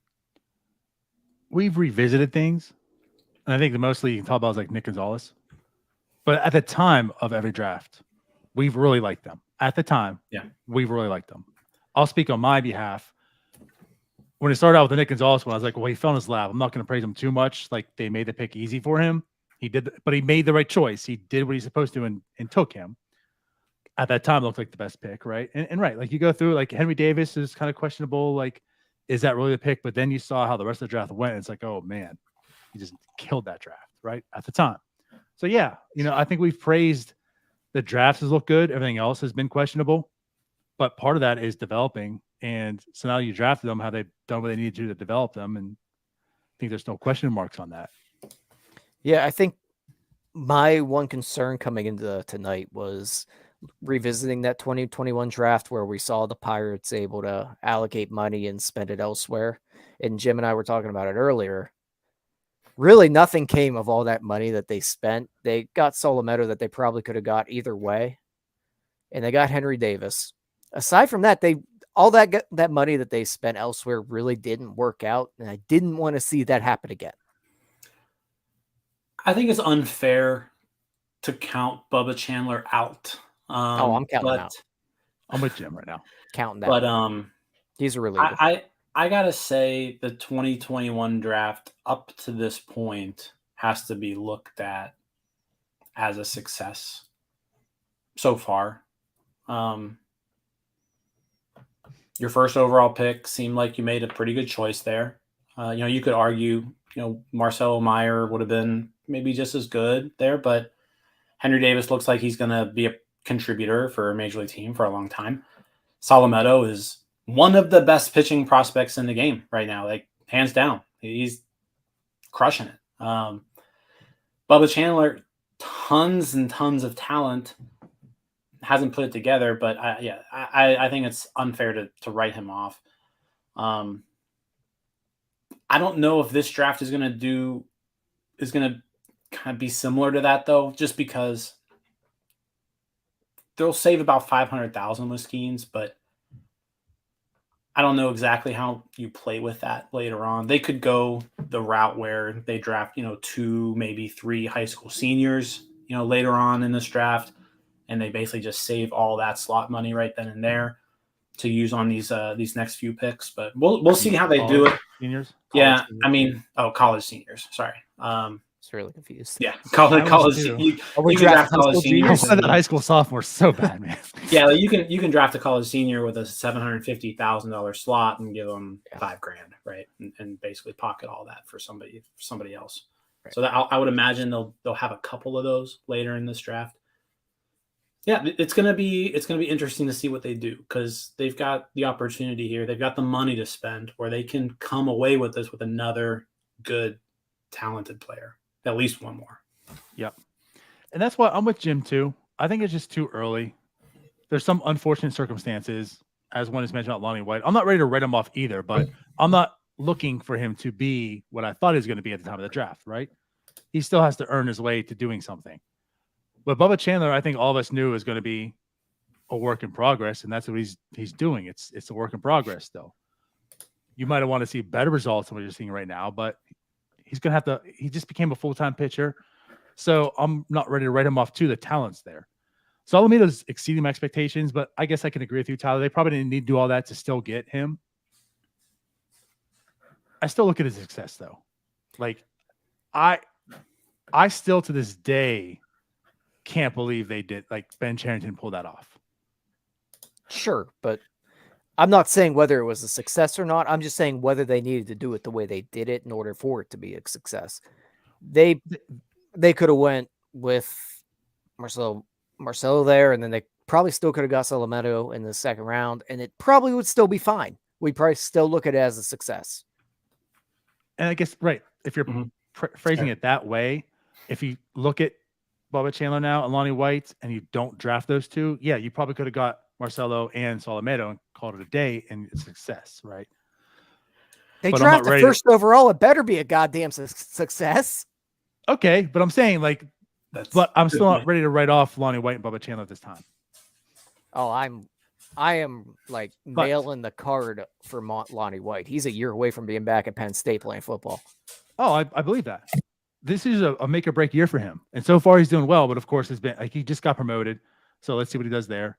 But I guess what I'm like pounding the table on right now too is I didn't want anything similar to that for this year. To me, I mean, again, like what was done in 2021 was flawlessly executed. I can't still believe he was able to acquire that much talent at that time. Again, we're not looking at it today and how they've panned out, but that much talent at that time, how he's able to do it. And he pulled it off flawlessly. There's so much risk in doing that then, and they had better picks then and more savings by taking Davis, right? 2.5 million off from, was it 2.5 or 2 million off from the slot money? Regardless, one of the two. With that said, even in taking some of the guys under slot here, you weren't getting anywhere near that type of savings. And now you're going from 37 to 42, right? And I think 62 to 63. Like, you're still going far off. So I don't know if those guys are available. It's just even more riskier today to even pull off something that was super risky, and somehow everyone's like praising you that you're able to even do it. So if you're getting that much praise about how well you drafted and how much talent you were able to acquire, and they all turn into what they've turned into. Don't you want to just clean house in that minor league camp? Everybody that develops that talent, I would get rid of every last one of them. Yes. That's not the determining factor of why, though. Well, It's it's not a just big because of part. that. If I'm the one that I just gave you guys all this talent and all you've done is piss down your leg, John Baker, goodbye. Again, I don't look at just that draft class to say that. Like this, the totality of everything. Like this is draft night, Donardo, and we're talking about drafts. Sure. So let's talk about every other one. Let's talk about Nick Gonzalez not being the potential batting title champion. Yep.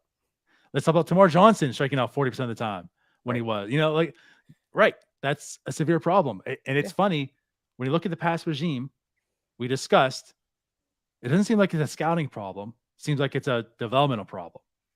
And what carried over into this regime? The scouts. Well, but they still have a development problem. The people that develop it. So I think the scouting's fine. I want to point something out here. Question asked a bit ago, Sean, why didn't we get a competitive balance pick? We weren't bottom 10 in salary ?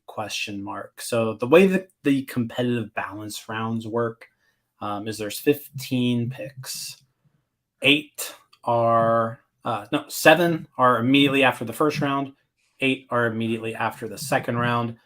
And they are given to the teams that fall in the bottom 10 in revenue and market size. So the Pirates were among those 15 teams. But same thing, there's a lottery for those picks. And the Pirates did not get a competitive balance A pick. So they have a competitive balance B pick, which will be held immediately following the second round. So just to answer the question. You know who did get a competitive balance A pick? The Reds. Mariners. You know what also what kind of pick they got? First rounder. They got another pick because they promoted their top prospect from day one. And they're a top vote getter. So they earned another pick. So not only they have their first round, they have 2 picks back to back, 29 and 30, I believe it is, right? Yeah, Mariners basically have 3 first round picks. Yeah. Yeah, I'd say promoting J-Rod kind of worked that a little bit for him. Sure. Ethan's actually correcting me here. Oh boy. Yes. They switch every year. So if you had A one year, you get B the year after, B then to A. My bad, Ethan. Thank you for correcting me, Ethan, he didn't go to Stanford. He went to Louisville. Yeah, that's right. Ethan, this is why I'm not supposed to think on podcasts. I'm like a Pirates hitter.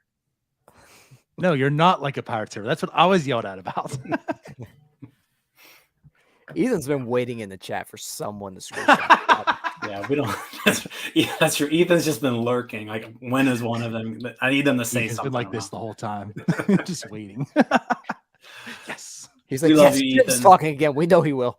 We love you, Ethan. Thank you for correcting me. By the way, I want to make sure we get Ethan. Ethan will back it up. He wants accurate information out there. He does. There we go. Thank you for the accurate information. I mean, I'm being honest. I'd never really researched how they work. I just look at it, see who got it. Okay. But the Pirates have a comp round B pick this year.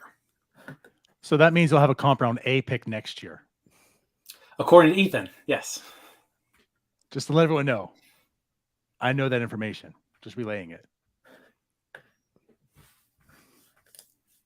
There we go. Have there been more picks made? Do we have to update anything? There's been quite a few. Yeah, there's a few picks. Oh, man. Kyle Teal to Boston. Jacob Gonzalez to the White Sox. Let's update this banner.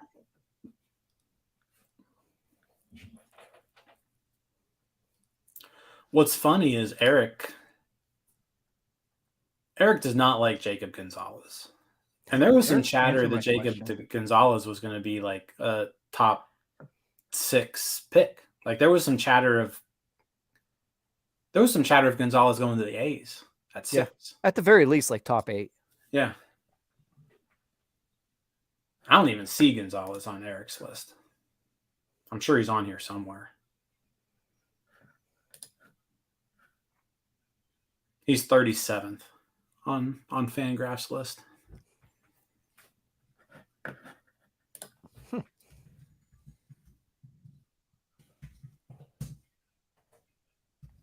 Well, boys, we got about a lot of picks. We got a lot of picks, yeah. And it is now 8:30. And we're just plugging along here. I am shocked I have not had to pee yet. An hour and 40 minutes in. Thank you to everybody still here. I don't know why you are, but I appreciate you. Well, it's because clearly the show hasn't released that card yet. We're still semi awake and spewing somewhat competent takes. When we see these viewers completely drop off, I'll know the card's out. We have already reached the point where I've said I don't want academic school players on my team. So we have reached that point. And you called him Walter Jenkins. And I did drop a Walter Jenkins in there. And I don't think any of us know how to say Solomito or Solometo. So that's a good point. Can we talk about that for a little bit? I've been saying Solomito a lot. I've flipped. So I've heard Jim say Solomito. You say Solometo. I just flip back and forth depending on who I'm talking to. So you know what? I said Solomito last time because I'm now self-conscious about it because I've said Solomito how many times and Jim's called me out. So after he said it, I changed. Like unlike Neil, who kept saying Skins, even though he heard everyone like Jim Cowell say Skenes and Skenes, and Neil's like, no, I'm right. It's Skins. I'm gonna call him Skins. I changed mine up because I heard Jim say Solomito. That's true. Props to Neil Solomito for sticking to his guns there. But no, the reason why. So I started like Solomito was who was the guy we had on over the offseason? The Marauders play-by-play guy, Spencer. Oh yeah, Spencer Smith. Yeah, Spencer Smith, the play-by-play guy for the Marauders, said Solomito. See, I was right. All right, hold on. He said Solomito, but he's the only person I've heard pronounce it that way.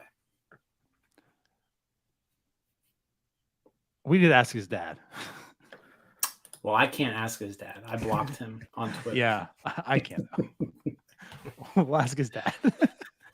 I want to ask you one question. How do you say your last name? I had to block Mr. Solomito. I had to because it was going to it was like 2 years down the road. It was going to turn into something that I didn't want to deal with. I had to preemptively block him. But here's the thing, Jim. To avoid a worse situation down the road. You blocked Mr. Solomito, but who you're going to follow is Mr. Solomito. True. When he becomes the number 3 starter in Pittsburgh in a couple of years, behind Keller and Skenes. Don't forget to join me Thursday for Out of the Park. Dylan Cruz was my draft pick in Out of the Park. Bad pick. You're not going to win a World Series that way. You don't have any. There's nothing in your rotation. It's Skenes or bust. What idiot wanted Cruz? Yeah, dummy. You already have a Cruz at home. We did have somebody in the comments here. Oh wait, hold on. Where is the other one? Somebody's very upset that we didn't pick Cruz. Here we go. Daniel. He's disgusted. They chose saving money over winning Dylan Cruz. See, like, okay, you know what? Let's talk about that slightly to a degree because I feel, especially Pirates fans, I don't think they understand like the draft and like where cheapness falls into the draft. Saving money isn't like when it comes to the draft in these terms, right? Saving money isn't trying to get the best deal because you're going to pocket that. Like the Pirates are going to pocket this extra $300,000. They're going to be able to reallocate it to get a better player later. Like that's the idea of it. Saving money is how I like quote tweeted today, the executive burner account, right? Drafting a guy who you have no intentions of signing so he doesn't sign. And then you don't get to spend the money. Yeah, that's going to spend more than what they're allowed to spend. They're just going to do it. They've done it all the time. So saving money isn't about pocketing money. It's about reallocating those sources differently to get better players where you can. Now, It's about we can financial argue. flexibility. We could argue if it's smart or not. Mhm. And that's what Tyler was doing about the 2021 draft. Did you, after the fact, did you need to go that route, or should you have just went best player available and gave Which them they $8 did. million? They did go best player available. You can argue. But if you thought it was Meyer and you went with Davis, because now, of course, they said he's best available, just like they said Skenes is best available tonight. We can argue that. But the strategy of it can make sense. Yeah.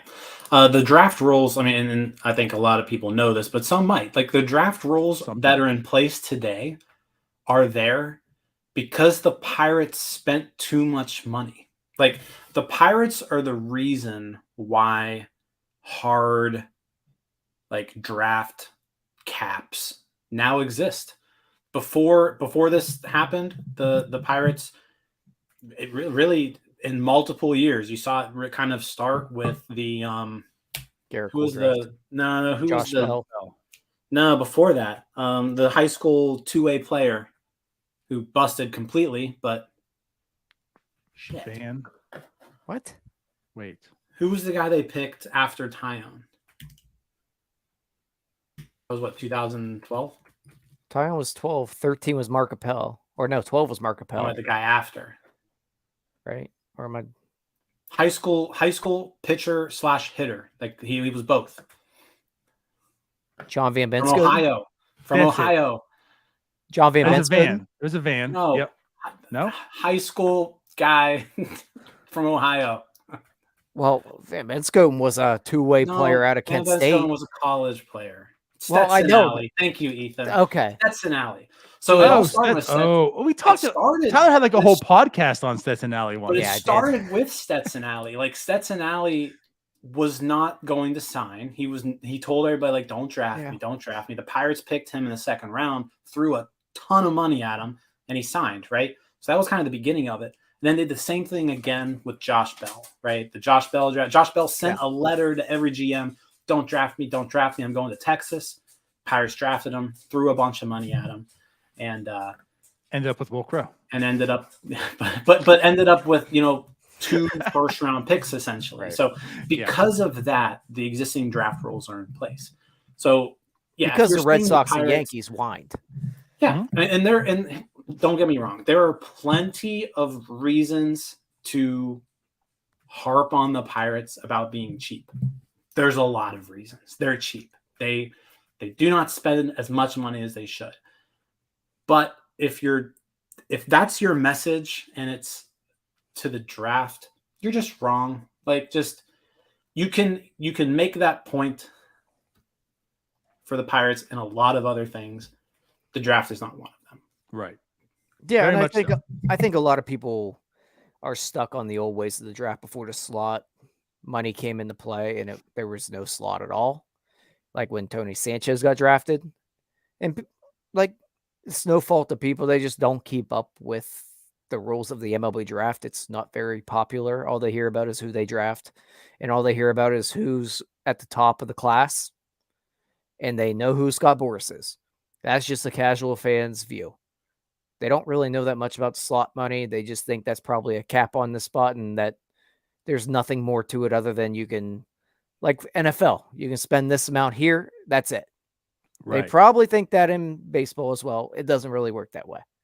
And unfortunately, not enough people follow baseball as annoyingly, passionately as a lot of us because we're Pirates fans and we all hate our lives and this is what we do. Yep, I agree. So and actually, that's what we're here for. Ethan makes a comment that makes a lot of sense. The best way use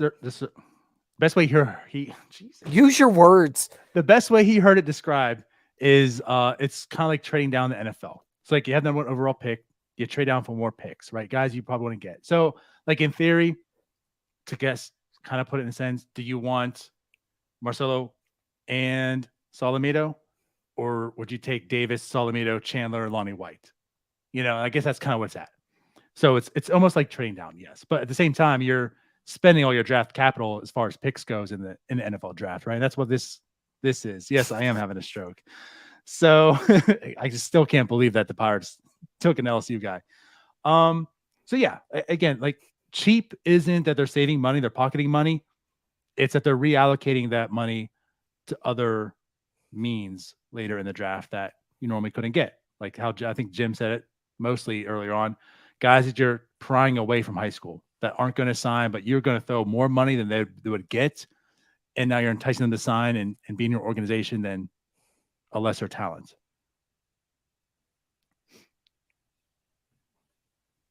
Dale says he would rather have Meyer and Salamino. And again, that's fair at this point in time, certainly. Yeah, So, I think you could. Yeah, go ahead, Jim. You can go with either of that. I think, yeah, they're both like Henry Davis is good. I think he's going to be very good. I think Marcelo Meyer is also going to be very good. I think it comes back to what I said earlier. I don't trust the Pirates with Marcelo Meyer. Marcelo Meyer probably isn't what he is today if he's a Pirate. The way, just based on track record, I know it's cruel, but this is what being a Pirates fan has done to me. It's fair. Like they haven't earned the benefit of the doubt in really any of the guys that they've picked. You know, like if the Cardinals do this, you don't really bat an eye. Like maybe like 7 years ago, Cardinals, 10 years ago. Now you can probably question a little bit more, but for a while, even the Cardinals, like look at like 2019, 2020, those drafts, they get the benefit of the doubt, whether they work out or not. I think there's been like 10 picks also. Let's update. Yeah, there has. Brock Wilken has been selected by the Brewers.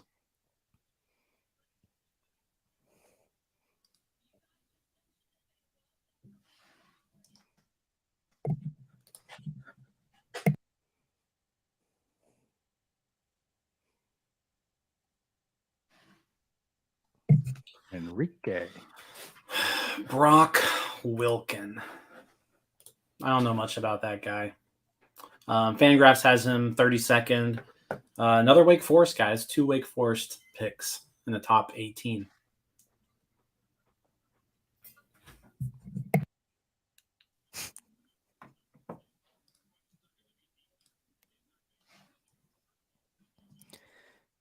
Dale says Tyler looks like he's ready to leave. No, Tyler just kind of has to pee, and I'm debating on when I want to do it.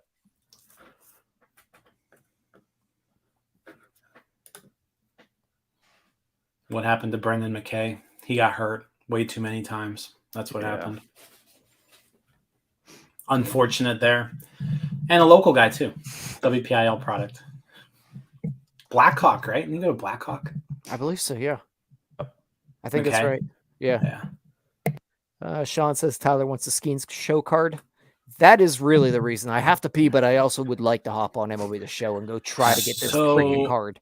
So is there any updates out there about how you get the Skenes card? Is it a program? I think I saw someone in the chat say that it was through PAX. That would suck. Yeah. Because you know how expensive stubs are. Yeah. We know it's a pack. Okay. Hopefully, it looks like Max Clark also has a card. Yeah, someone says stinks. I see his 99. Actually, all these guys have cards. Yeah. Oh, so the Pirates aren't that special. They're giving everybody cards. Langford got a 99. Jenkins got a 98. Imagine if they would have picked Jenkins first and he was 98. Pirates made the right pick. And then everyone else was 99s. Could you imagine riding because MLB The Show released cards? Yeah, it looks like they got a few 98s, then 97s. So yeah, it looks like there were 4 99s. Interesting. Pirates made a good pick then. Yeah, the Pirates got one of the 90. That's how you know it's good, is what's their rating in MLB The Show. As long as they got one of the 99s, yeah. Yep. We ready to bring somebody on? Sure. Who we got? We got the number one Paul Skenes believer. We got Paul Skenes, and he's on Can't even- mute. And he's muted. That's awesome. The North Shore 9 difference. Neil is so worried about saying the name wrong that he muted himself. Just so you know that we actually can't hear you. No, No. well, There we go. there we Now go. we can. Paul Skenes is a great pick. No, I'm just gonna double down.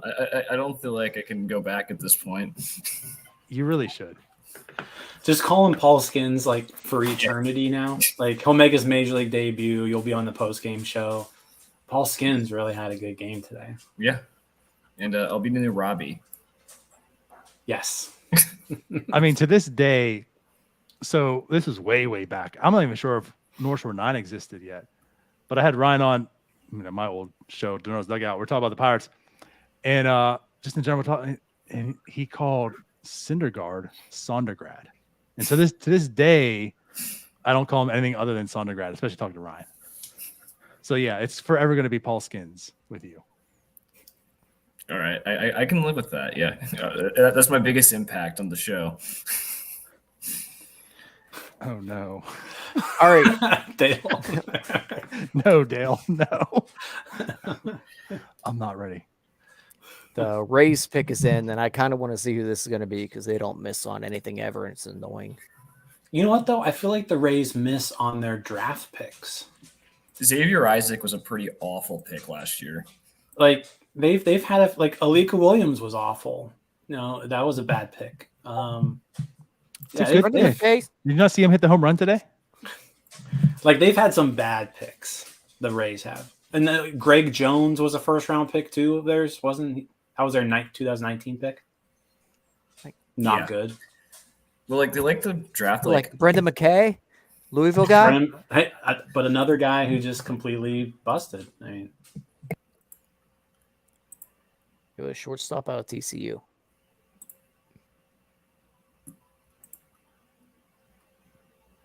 Braden Taylor, is that who they went? wasn't he's not Taylor gonna stay as mocked short. to be like a top 8 pick like a month ago? Like I remember seeing Braden Taylor's name like going to the Twins at some point. Yeah, he started off poorly this year. I think that kind of dropped him. Okay.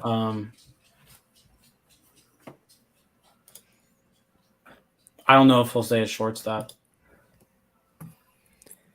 I will be really upset if the Jays don't pick Namala next because he's a nightmare. And he's going to go to the Cardinals if he doesn't. Well, Neil, I don't know if I really got to hear who you really wanted the Pirates to pick.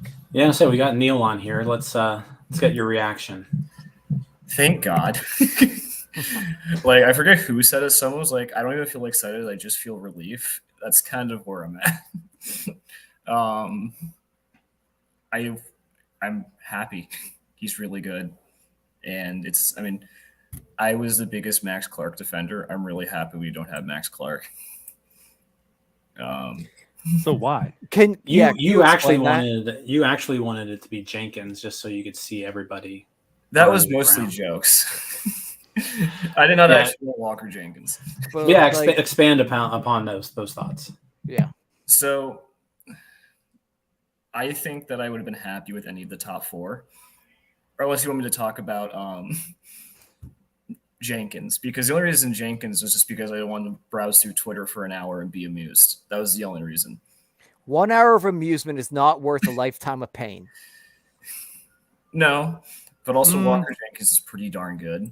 So I don't know. But no, we got the best arm in the draft. I still think Langford's better than Cruz. I would have been happy with either of them.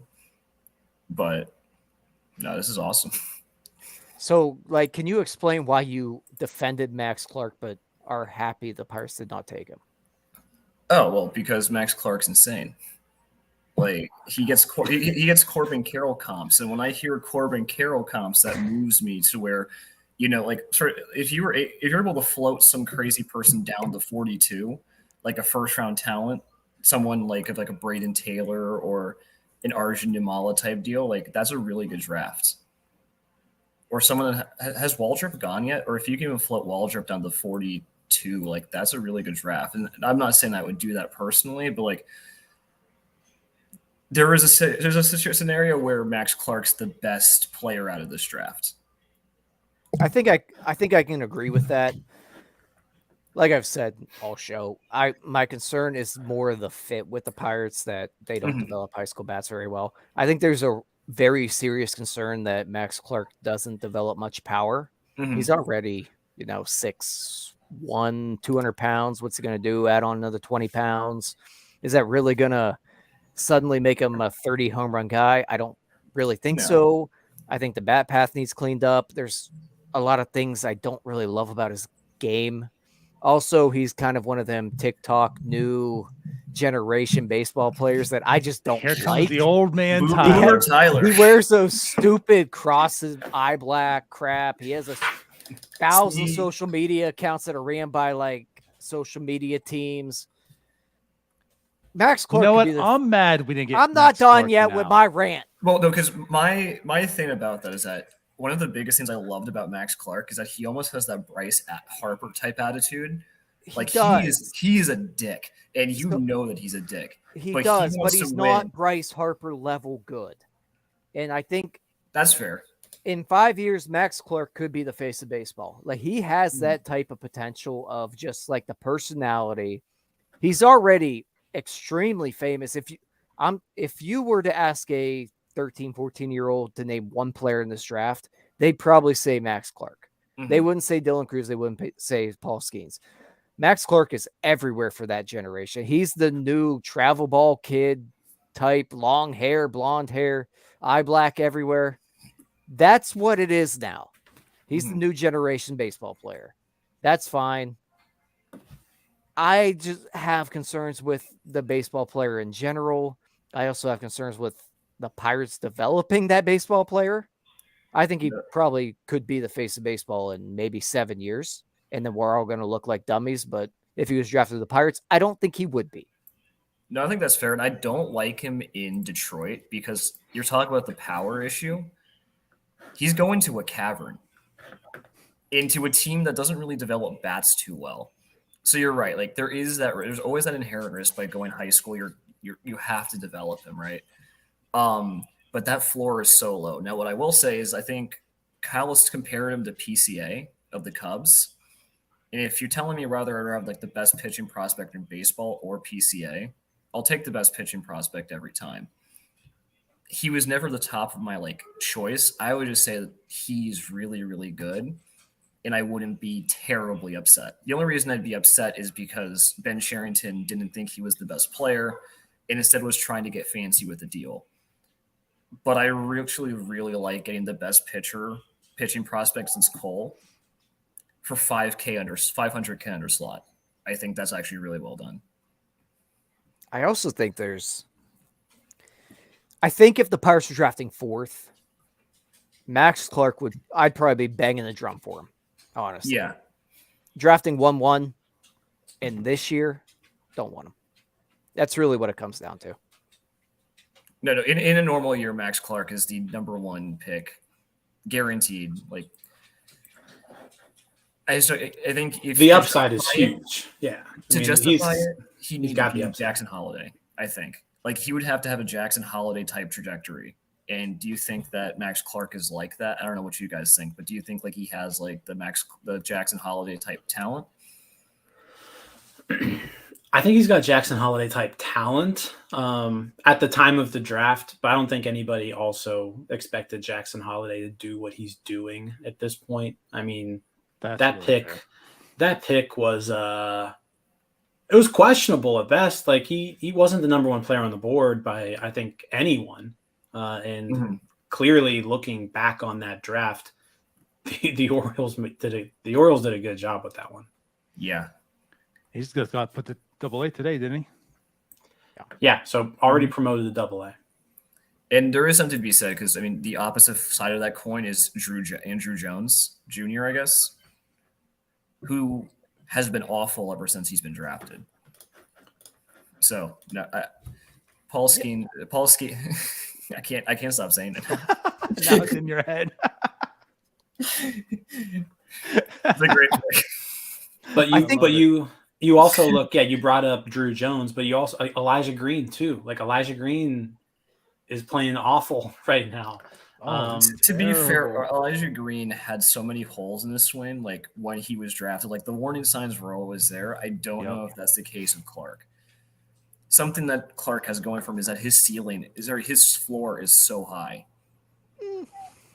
Like with the speed, he's the best runner except Rico Brockfield. He's the best glove in the draft, best arm, and he has average power right now. Now you're right. The Pirates probably don't develop that into 25, 30 home run power, but like I don't see a path where he's not like a reliable major league player. I've said this before, but if he were drafted to the Pirates, I feel like he would be above a Starling. Just uber athletic. Like you see the traits off the chart. His hands are quick. The bat speed's kind of there. It's not all the way there yet. Mm-hmm. He runs a like sub 6'4", 60, which is insane. He throws 97 off the bump. He's a very talented baseball player. It's just I don't see the Pirates as being able to put it all together. If it's last year and it's number 4 and it's tomorrow in Max Clark, I probably go Max Clark there. Mm-hmm. This year in this draft, I don't want to touch him at 1-1. Now, would you rather have Clark or Termar? Clark, I think. Okay. I think the positional option, flexibility. I would agree with that too. And just I think with Tamar, it was all about the swing and the swing being pro ready. And even this is with just throwing out everything Tamar has done at this point. Tamar is a second baseman, and that's it. Max Clark is probably going to be in the major leagues at some point as an outfielder in some shape or fashion because he's just so athletic. Mm. I think he's most likely the top like 5 to stick at center. Like I know Cruz was playing center all year and Langford's kind of done with that. But I think if you like want a true center fielder, which the team doesn't really have right now, you can also kind of go Clark there. Unless you guys believe in Jack Suwinski in center field. I don't. But it's fine. I'll let these guys take the Jack Suwinski question. But I think that's what's also intriguing about Cruz. Like if he can stick to center field, which it seems like it's looking more towards that now than it was like earlier on. Again, with that bat as a center field, going back to what Jim talked about with Brian Reynolds, like Brian Reynolds in left field is fine, but Brian Reynolds as a center fielder and also a competent center fielder is very, very good to have.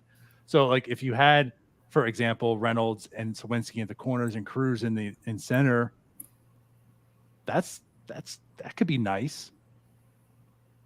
Yeah. No, someone with Cruz's talent who sticks in center is probably like a floor 4-win player if like the bat gets out. Like it's an insanely valuable thing to have, especially for someone who probably can be up in the majors in 2024. I don't know if he sticks, and I think for our purposes, I think Skenes is like a much. Considering we're rostering 3.5 starters right now, it feels pretty good to have a guy of Skenes level. Oh, the Cardinals just took Chase Davis. That's an annoyingly good pick. Well, Jim will have a tweet or a TikTok or something about that of Cardinals fans not liking it, but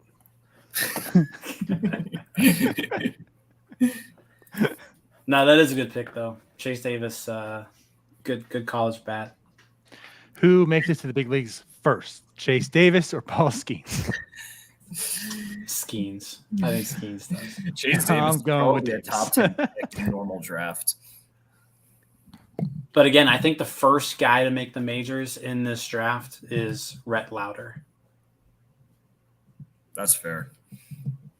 I think Rhett Lowder is pitching in a Reds uniform in September. Well, out of the bullpen or like as a starter? Probably out of the bullpen. Okay, yeah, because that'd be crazy. But like that's the difference, and that's what we're talking about. Like we don't see the Pirates being in a pennant race. The Reds you can see. Yeah. If the Pirates were in a pennant race, then I think there is real conversation to have with Paul Skenes pitching for the Pirates. But I think it's very clear that they're not going to be. For the Reds, there's a very big opportunity that, happening. And pitching is what they need too. So to your point, Jim, I could see it happening. And I mean, it would be huge because, so I saw this one stat today. The Reds have won each of Luke Weaver's last 8 starts. He's an 8.66 ERA in those games. That's wild.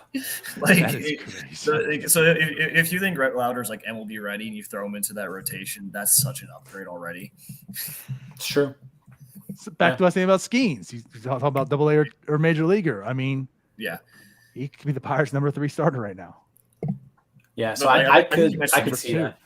I don't want him pitching any inning. I think Ben Sherrington said you were going to pitch him at some point this year.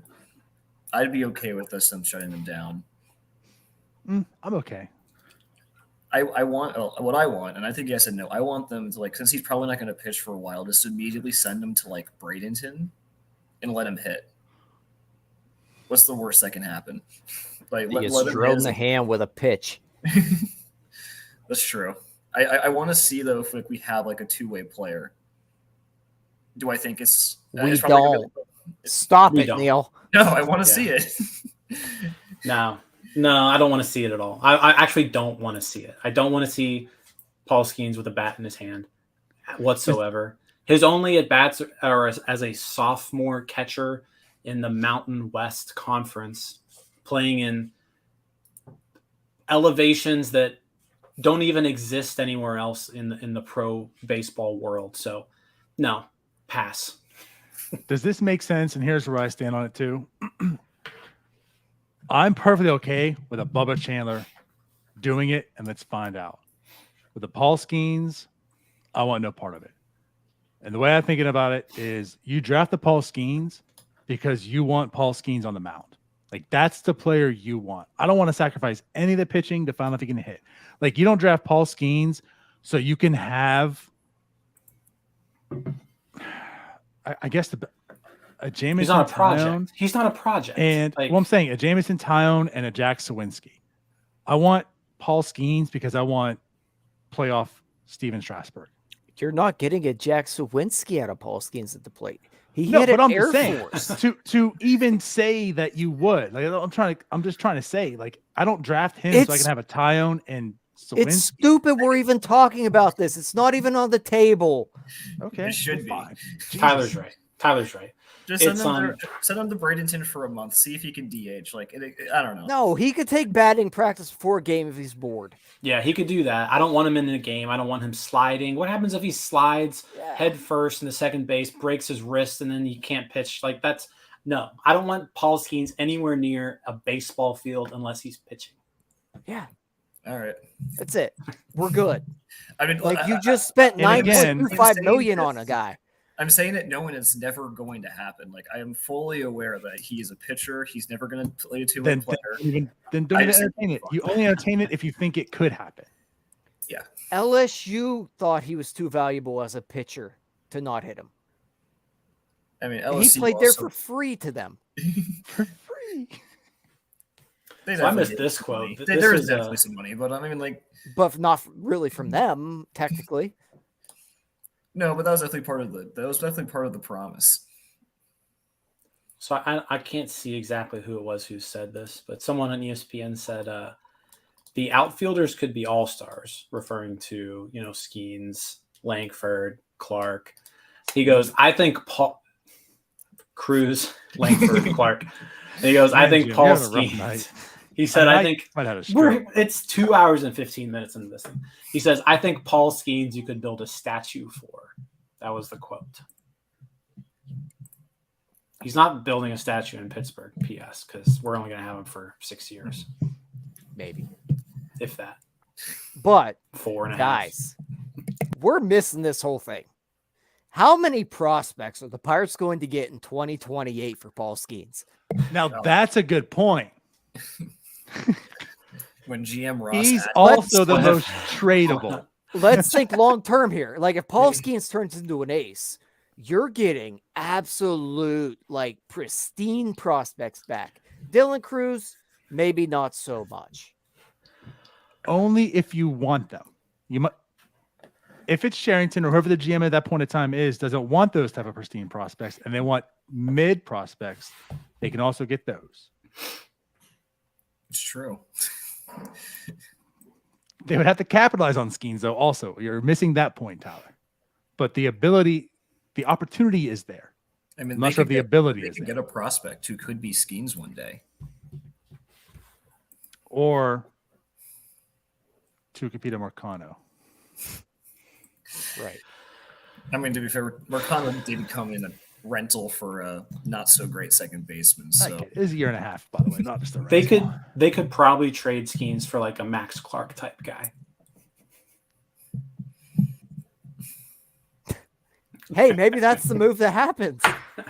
You let somebody else develop Max Clark. Yeah, and then you and then trade take him. Skenes for yeah. it. That's actually not a bad idea. after we get Skenes that throw 95 miles an hour, we can ship them off for Max. Skenes, we're going to But need you he's to got the focus on your control now. command. We're going to need you to focus on your command a little bit. Going to need you to pump the brakes on that fastball. All right. Who all has been drafted? What did I miss here?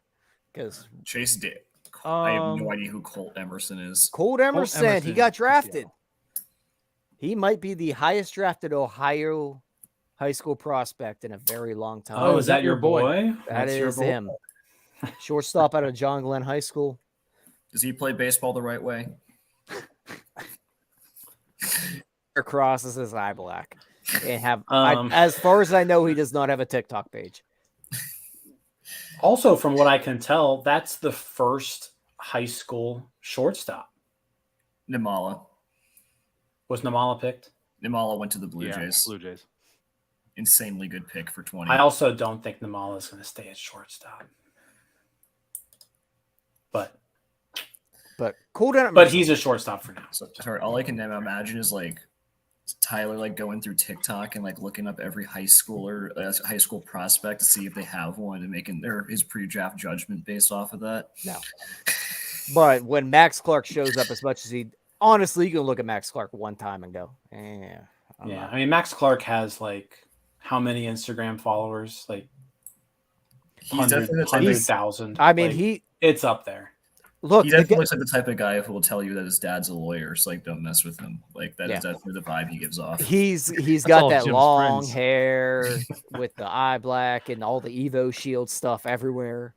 Well, and the fact that like he had like a TV crew follow him the entire season. He's got documentaries, like You guys are personally haters. made documentaries. I'm not hating on him. It's just By the way, he's got 342,000 followers on Instagram. That's crazy. That's What are nuts. the odds he owns pink 5-inch inseams?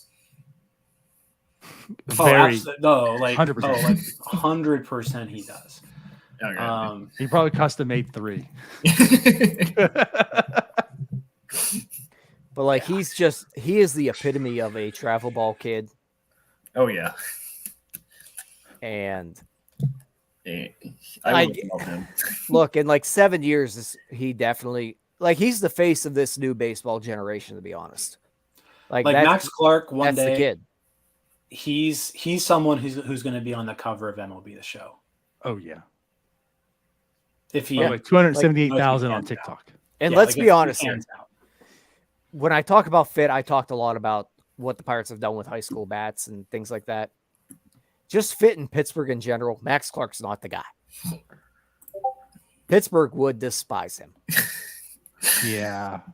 If Yeah, he that's strikes fair. out 35% of the time in the minors, Think, they will hate him because think all about they're going to this. hear about is someone on 93.7 The Fan's going to tell you about his TikTok video, and that's going to cause a stir. Not 93.7 The Fan. I mean, Well, let's look at Juju. Yeah, 105.9 doesn't really. Think about how polarizing Juju was. Yeah, Yeah. Max Clark goes 0 for 4 one game.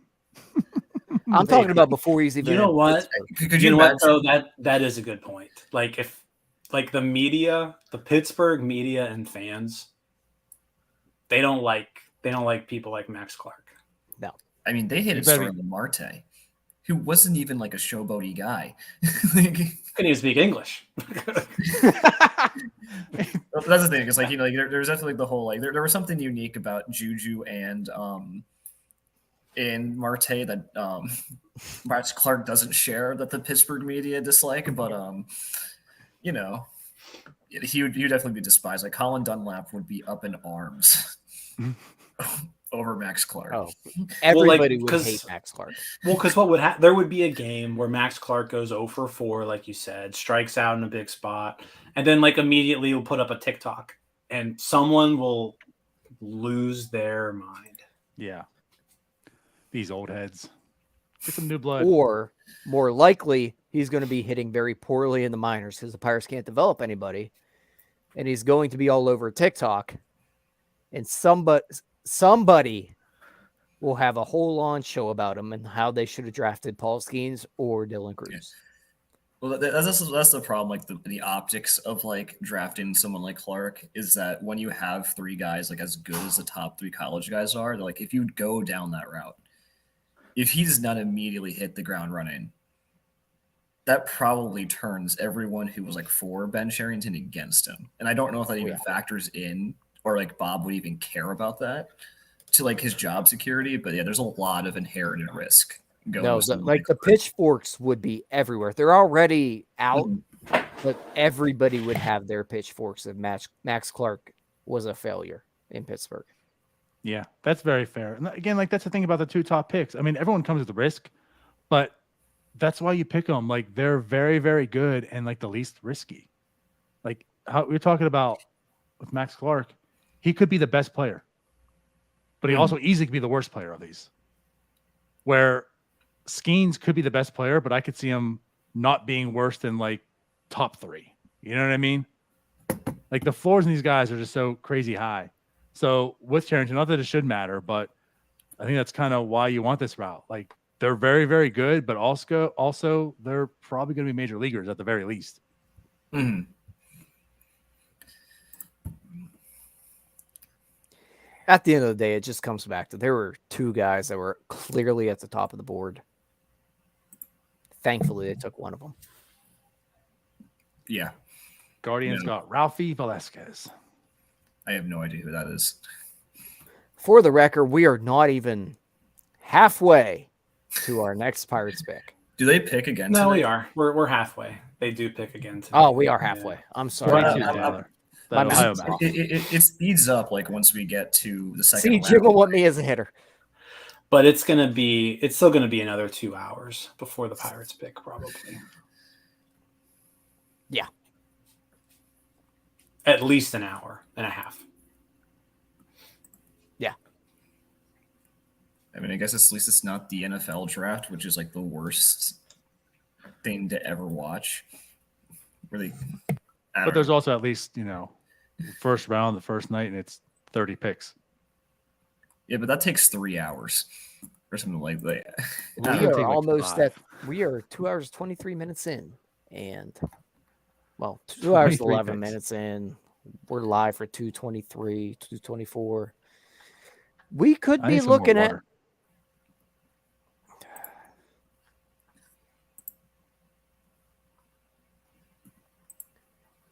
I think the question is, do people want us to stay live until 42, or do they want us to take a little break and come back? Or I don't want to stay live until 42. I'm going to say this. Because your boy is running out of steam. I'll just be like the live minstrel show while you guys take a break. 42 is a long way. And not that I have doubts that we could fill the time. I just have doubts that we'll fill the time, and anything productive that people want to hear by pick like 34. So how much longer do you want to go? Are we going to come back on though? Like when we get to 42? I'm just looking at Jim. Jim says no. Jim don't give a shit. Jim does not care about it. We can talk about 42 on Starbucks tomorrow. Damn it, we got a Starbucks tomorrow. Yeah, remember that. We have to do a show in 10 hours. In 3 hours.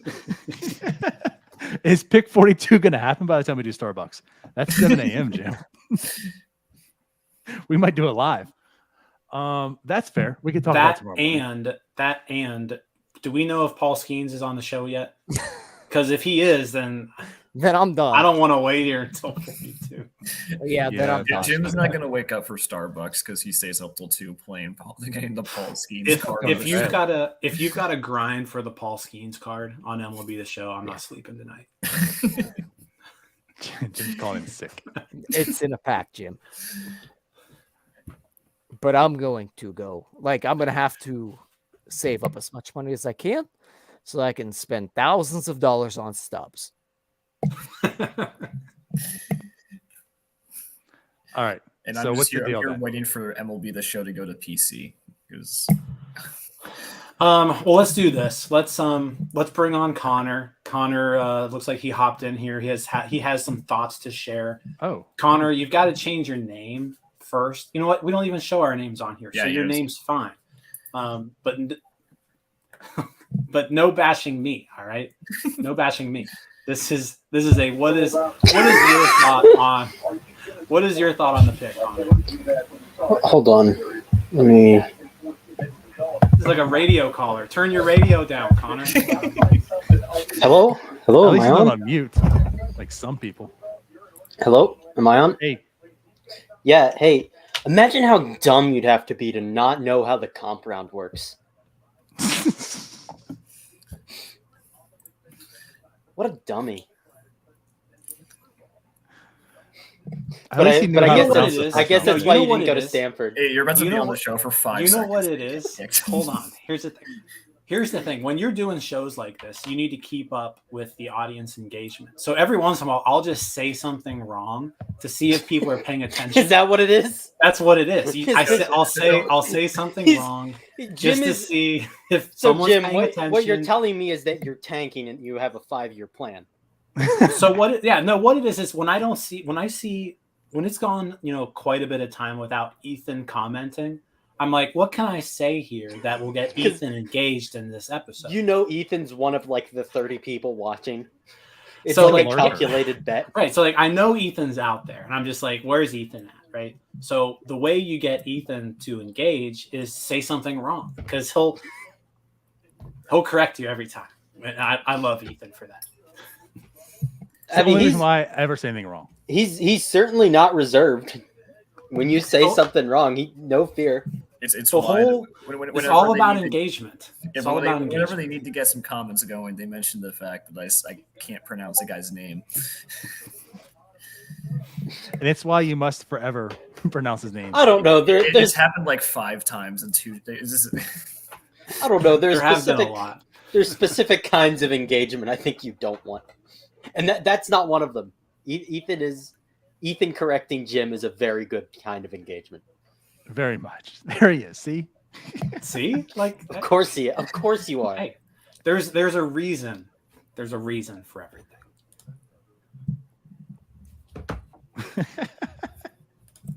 All right, so Connor, what are your thoughts on the pick? Who did you want? And what are your thoughts? So I wanted Cruz, but Walter I can. Yeah, well, by the way, but I could really, the argument is that again that Cruz takes you from a bad team to a good team. It's a very oversimplified version, and that Paul Skenes takes you from a good team to a World Series contender. That's the basic gist of the argument. That Paul Skenes has a very specific application, and that's he's your stopper.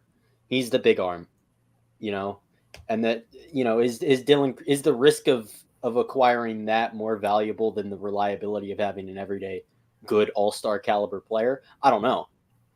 I don't know if that's, but I mean, I'm good with the choice either way. There wasn't really a wrong way to go here. There was wrong in principle with taking like a high school guy. But I don't think that there was a wrong pick talent wise of the reasonable picks they could have taken. And I'm tremendously happy with Skenes because he's going to be good. He's going to be really good. I think we all really hope so. Let me ask you this, Connor. Any reason why you wanted Cruz over a Langford? Just because I think the bat's more advanced. I think he's more refined, and I think, again, just the Pirates' issues with developing people. It's just like as little room to mess up as possible. And Cruz in this draft presented the Pirates with as little room to mess up as you could possibly get with a pick. And it's also like, am I just overplaying it more? The fact that it seems like he can stick in center field, but Langford just can't. I think to me that's a big difference too. No, that's a bit. It is a big difference. Stick, yeah, if Cruz sticks in center field, it's easy. I easy don't pick, no matter what. I don't necessarily think he will stick there, but I think he's certainly going to get that opportunity too. I don't know if Langford even gets the opportunity. At least above high A, I don't think Langford gets that opportunity. They're gonna stick him in a corner as soon as they can. Yeah, no, I mean, Langford is not a center fielder. I don't think anybody puts him in center field. I don't think there's just no reason to. He's never going to play there in the majors. So why even entertain it? And again, I think you guys brought up like some comps for Cruz that I really like. I really like Brian Reynolds, and I really like Andrew McCutchen as a comp for him. I don't think the speed obviously isn't there with Andrew. With the Andrew comp, but they're very similar hitters. Good, like really good plate approach. Like the power doesn't really come from lift as much as it does just bat speed and just getting the barrel to the ball. That was my one concern, is like he kind of does sacrifice power though, because he's kind of like Cabrian Hayes. If Cabrian Hayes had 30 home run power, because the guy doesn't pull the ball.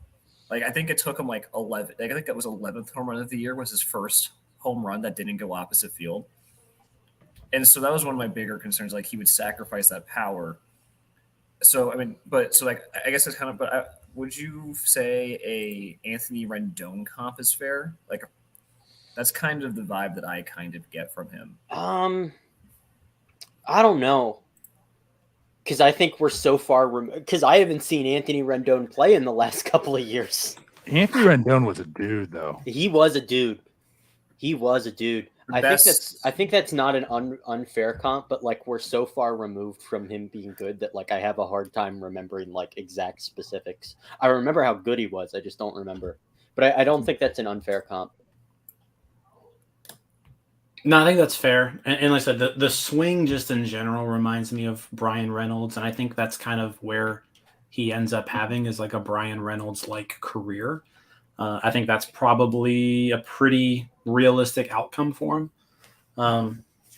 Someone who can play center, but maybe he's best in a corner, but he does everything well. I think the speed will certainly last longer than it did with Reynolds.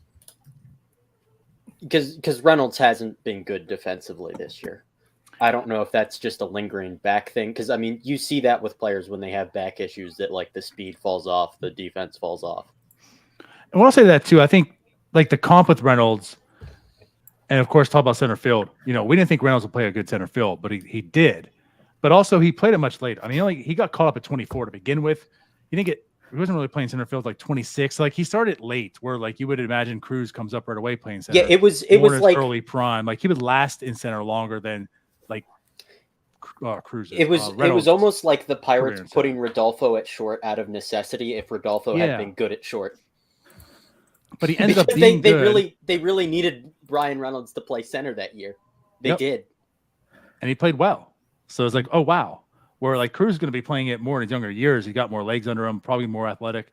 So like I could envision the same path as Reynolds. He moves off to a corner, but 28 years old is still quite a ways for Cruz at this point. Yeah. It's just hard to project like a guy into the late 30s just because it's just so far away. And it's no disrespect to Brian Reynolds, like at all, because I love the guy. But if I guess my choice is like getting a future ace or someone who has a Brian Reynolds career trajectory, I take the ace every day of the week. I think he eventually becomes better than Brian Reynolds. But if that's like my choice, and that's the comp we're pulling, I would take the pitcher. Now, if he goes up to McCutchen levels, then we can start talking about which one's the right call. It's really convenient that the Pirates have two players that are so directly comparable to Dylan Cruz.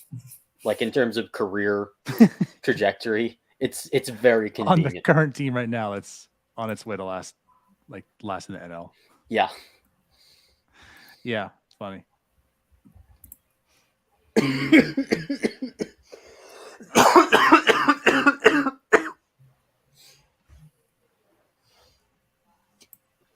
Did the Yankees ever develop their own guys? I know they have Volpe. I know they got Judge, but it feels like they never develop. Well, they usually get guys like that come up for like a year or two are really good and then fall off. So like Gary Sanchez, Gio Urshela, Nestor Cortez, like guys like that were but also they kind of just develop everyone and then they trade them off for MLB players. And it seems like it's a pretty darn good system they have going. Yeah, because Ezekiel Duran was somebody that was in the Yankees system, right? The Rangers traded for him, didn't they? Was it the Gallo trade? Yeah. Or am I thinking of somebody completely different? No, you're right. Because I can never, for whatever reason, the AL West and the AL Central teams are just not on my radar at all.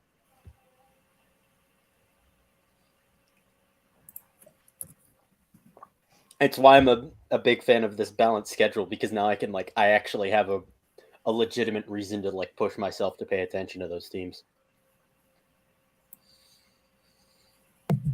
So I don't just say wrong things all the time about them. Right.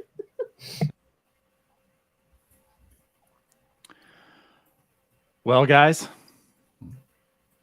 I think it's that time. 2 hours and 37 minutes. time to get Paul Skenes on the show. He's no, not yet. He's not here. But Paul Skenes is a Pittsburgh Pirate. So it's a good day. Pirates won. Paul Skenes is a Pirate. It's a good day. I'm just so happy we avoided the Twitter They're meltdown. closer. Yeah, I mean, Closer. this is a pick where I think everybody can get behind. It's pretty clear to see Paul Skenes was by far and away the best pitcher available here, and is one of the best pitchers we've seen enter a draft in a long time. Yeah, ever. Yeah. I mean, because Cole never threw this hard with this much control. If you going back to the last dude, Garrett Cole didn't throw this hard. He didn't have this much control. Yeah. It's Strasburg. That's the only guy that I can, for certain put ahead of Paul Skenes as a prospect. The only hesitation I can feel is not even anyone's fault. It's not Skenes' fault. It's probably completely irrational. All I can think back to is drafting Jameson Taillon over Manny Machado. And that's the worst case scenario in my head going off in my head. Oh, we just missed out on Manny Machado. But I think if anybody's likely to become Manny Machado in this draft, it was Max Clark. Yeah.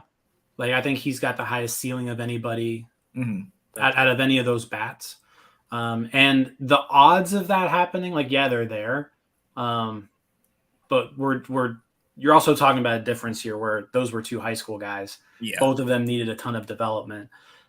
You're now muddying the waters with, you're getting a really good polished college arm who is not on Jameson Taillon's level. He's on Steven Strasburg's level, right? And you had no issues drafting Steven Strasburg over who was number 2, Dustin Ackley. Yeah. I think it was Strasburg and then Ackley, if I remember correctly. So it's not a fair comparison at all. Two different tiers of prospect, different high school and college and everything. That's just my Pirates brain goes immediately to worst case scenario. But there were people that were bringing up Skenes that were pointing to Strasburg as an example of why you don't take arms number 1 overall. That was completely ridiculous. Right, Strasburg Steven Strasburg has a World Series MVP. He's one of the most Yeah. successful first overall picks in Major League history. Like Steven Strasburg is a really good pitcher who has had a really good career. Yeah.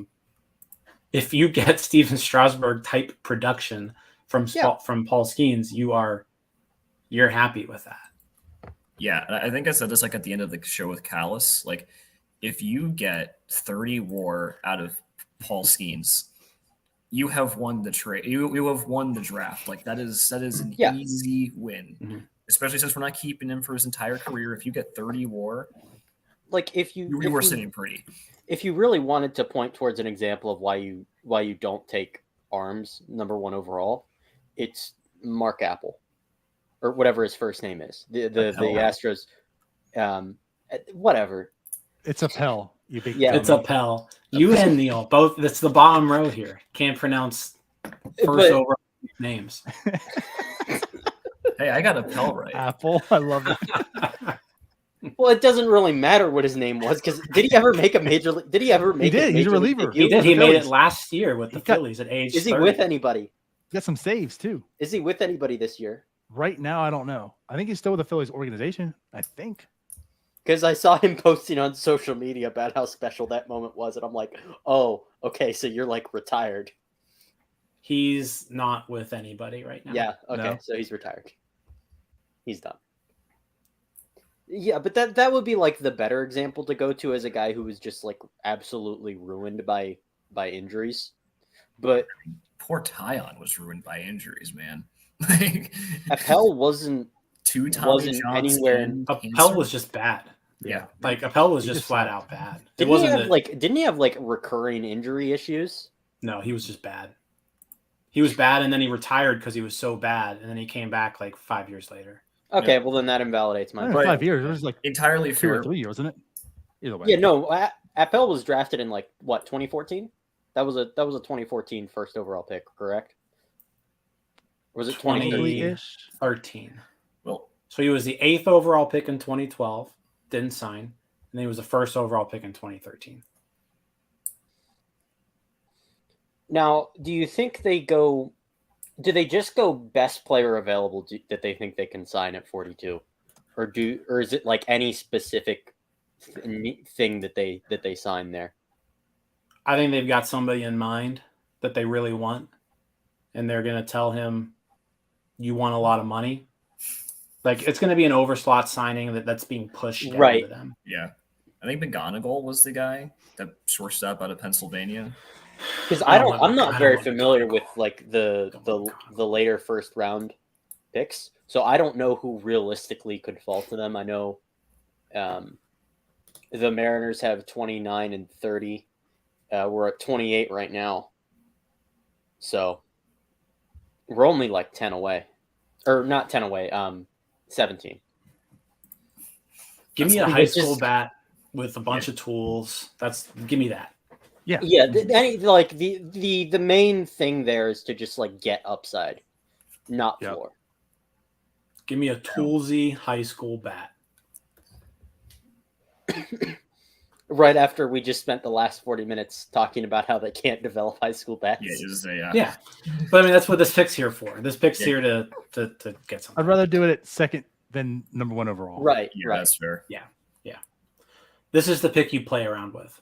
Also, I just want to put Jared Carabas on blast. I saw a tweet that he put out there. I'm so happy for the Pirates and Paul Skenes. I hope he turns out like Cole, except they get the elite years. Well, it's true. It is true, but like Cole was like a Cy Young candidate in Pittsburgh. But he was better after he left. He was better after he left, but like it's just there are just so many people out there that act Can like this be a happy show? Like, do we have to go down this road? Here's what we're gonna do then. We're gonna wrap this up. Yeah. Wrap it up once again. Yeah. The Pittsburgh Pirates have selected Paul Skenes, who could be a true ace, and as Tyler put it, an actual Cy Young candidate. He is a Pittsburgh Pirate. Deal's already looking to be in place. So whenever the ink hits the pen, it sounds like it's official. It's a good day. Let's end it at that. Yep. We'll be on tomorrow morning at 7. Jim and I talking about this high school toolsy kid that the Pirates signed for $3 million. Now he won't be able to develop, but it's okay. It's a good day. So everyone, appreciate you all for watching. We'll see you tomorrow. How's that? Was that good? Anything else anyone want to add? That was good. See you It guys. was a dummy. Went to Louisville. Now let's listen to Jim. Hey, you all. Thank you for watching. I know we try to provide the most entertaining content that we can, and we'd love to spread it to as many people as possible. So I know it doesn't seem like a lot, but if you could take the 5 seconds to like this video and subscribe to the page, it helps out so much more than you know. Thank you, and let's go Bucks.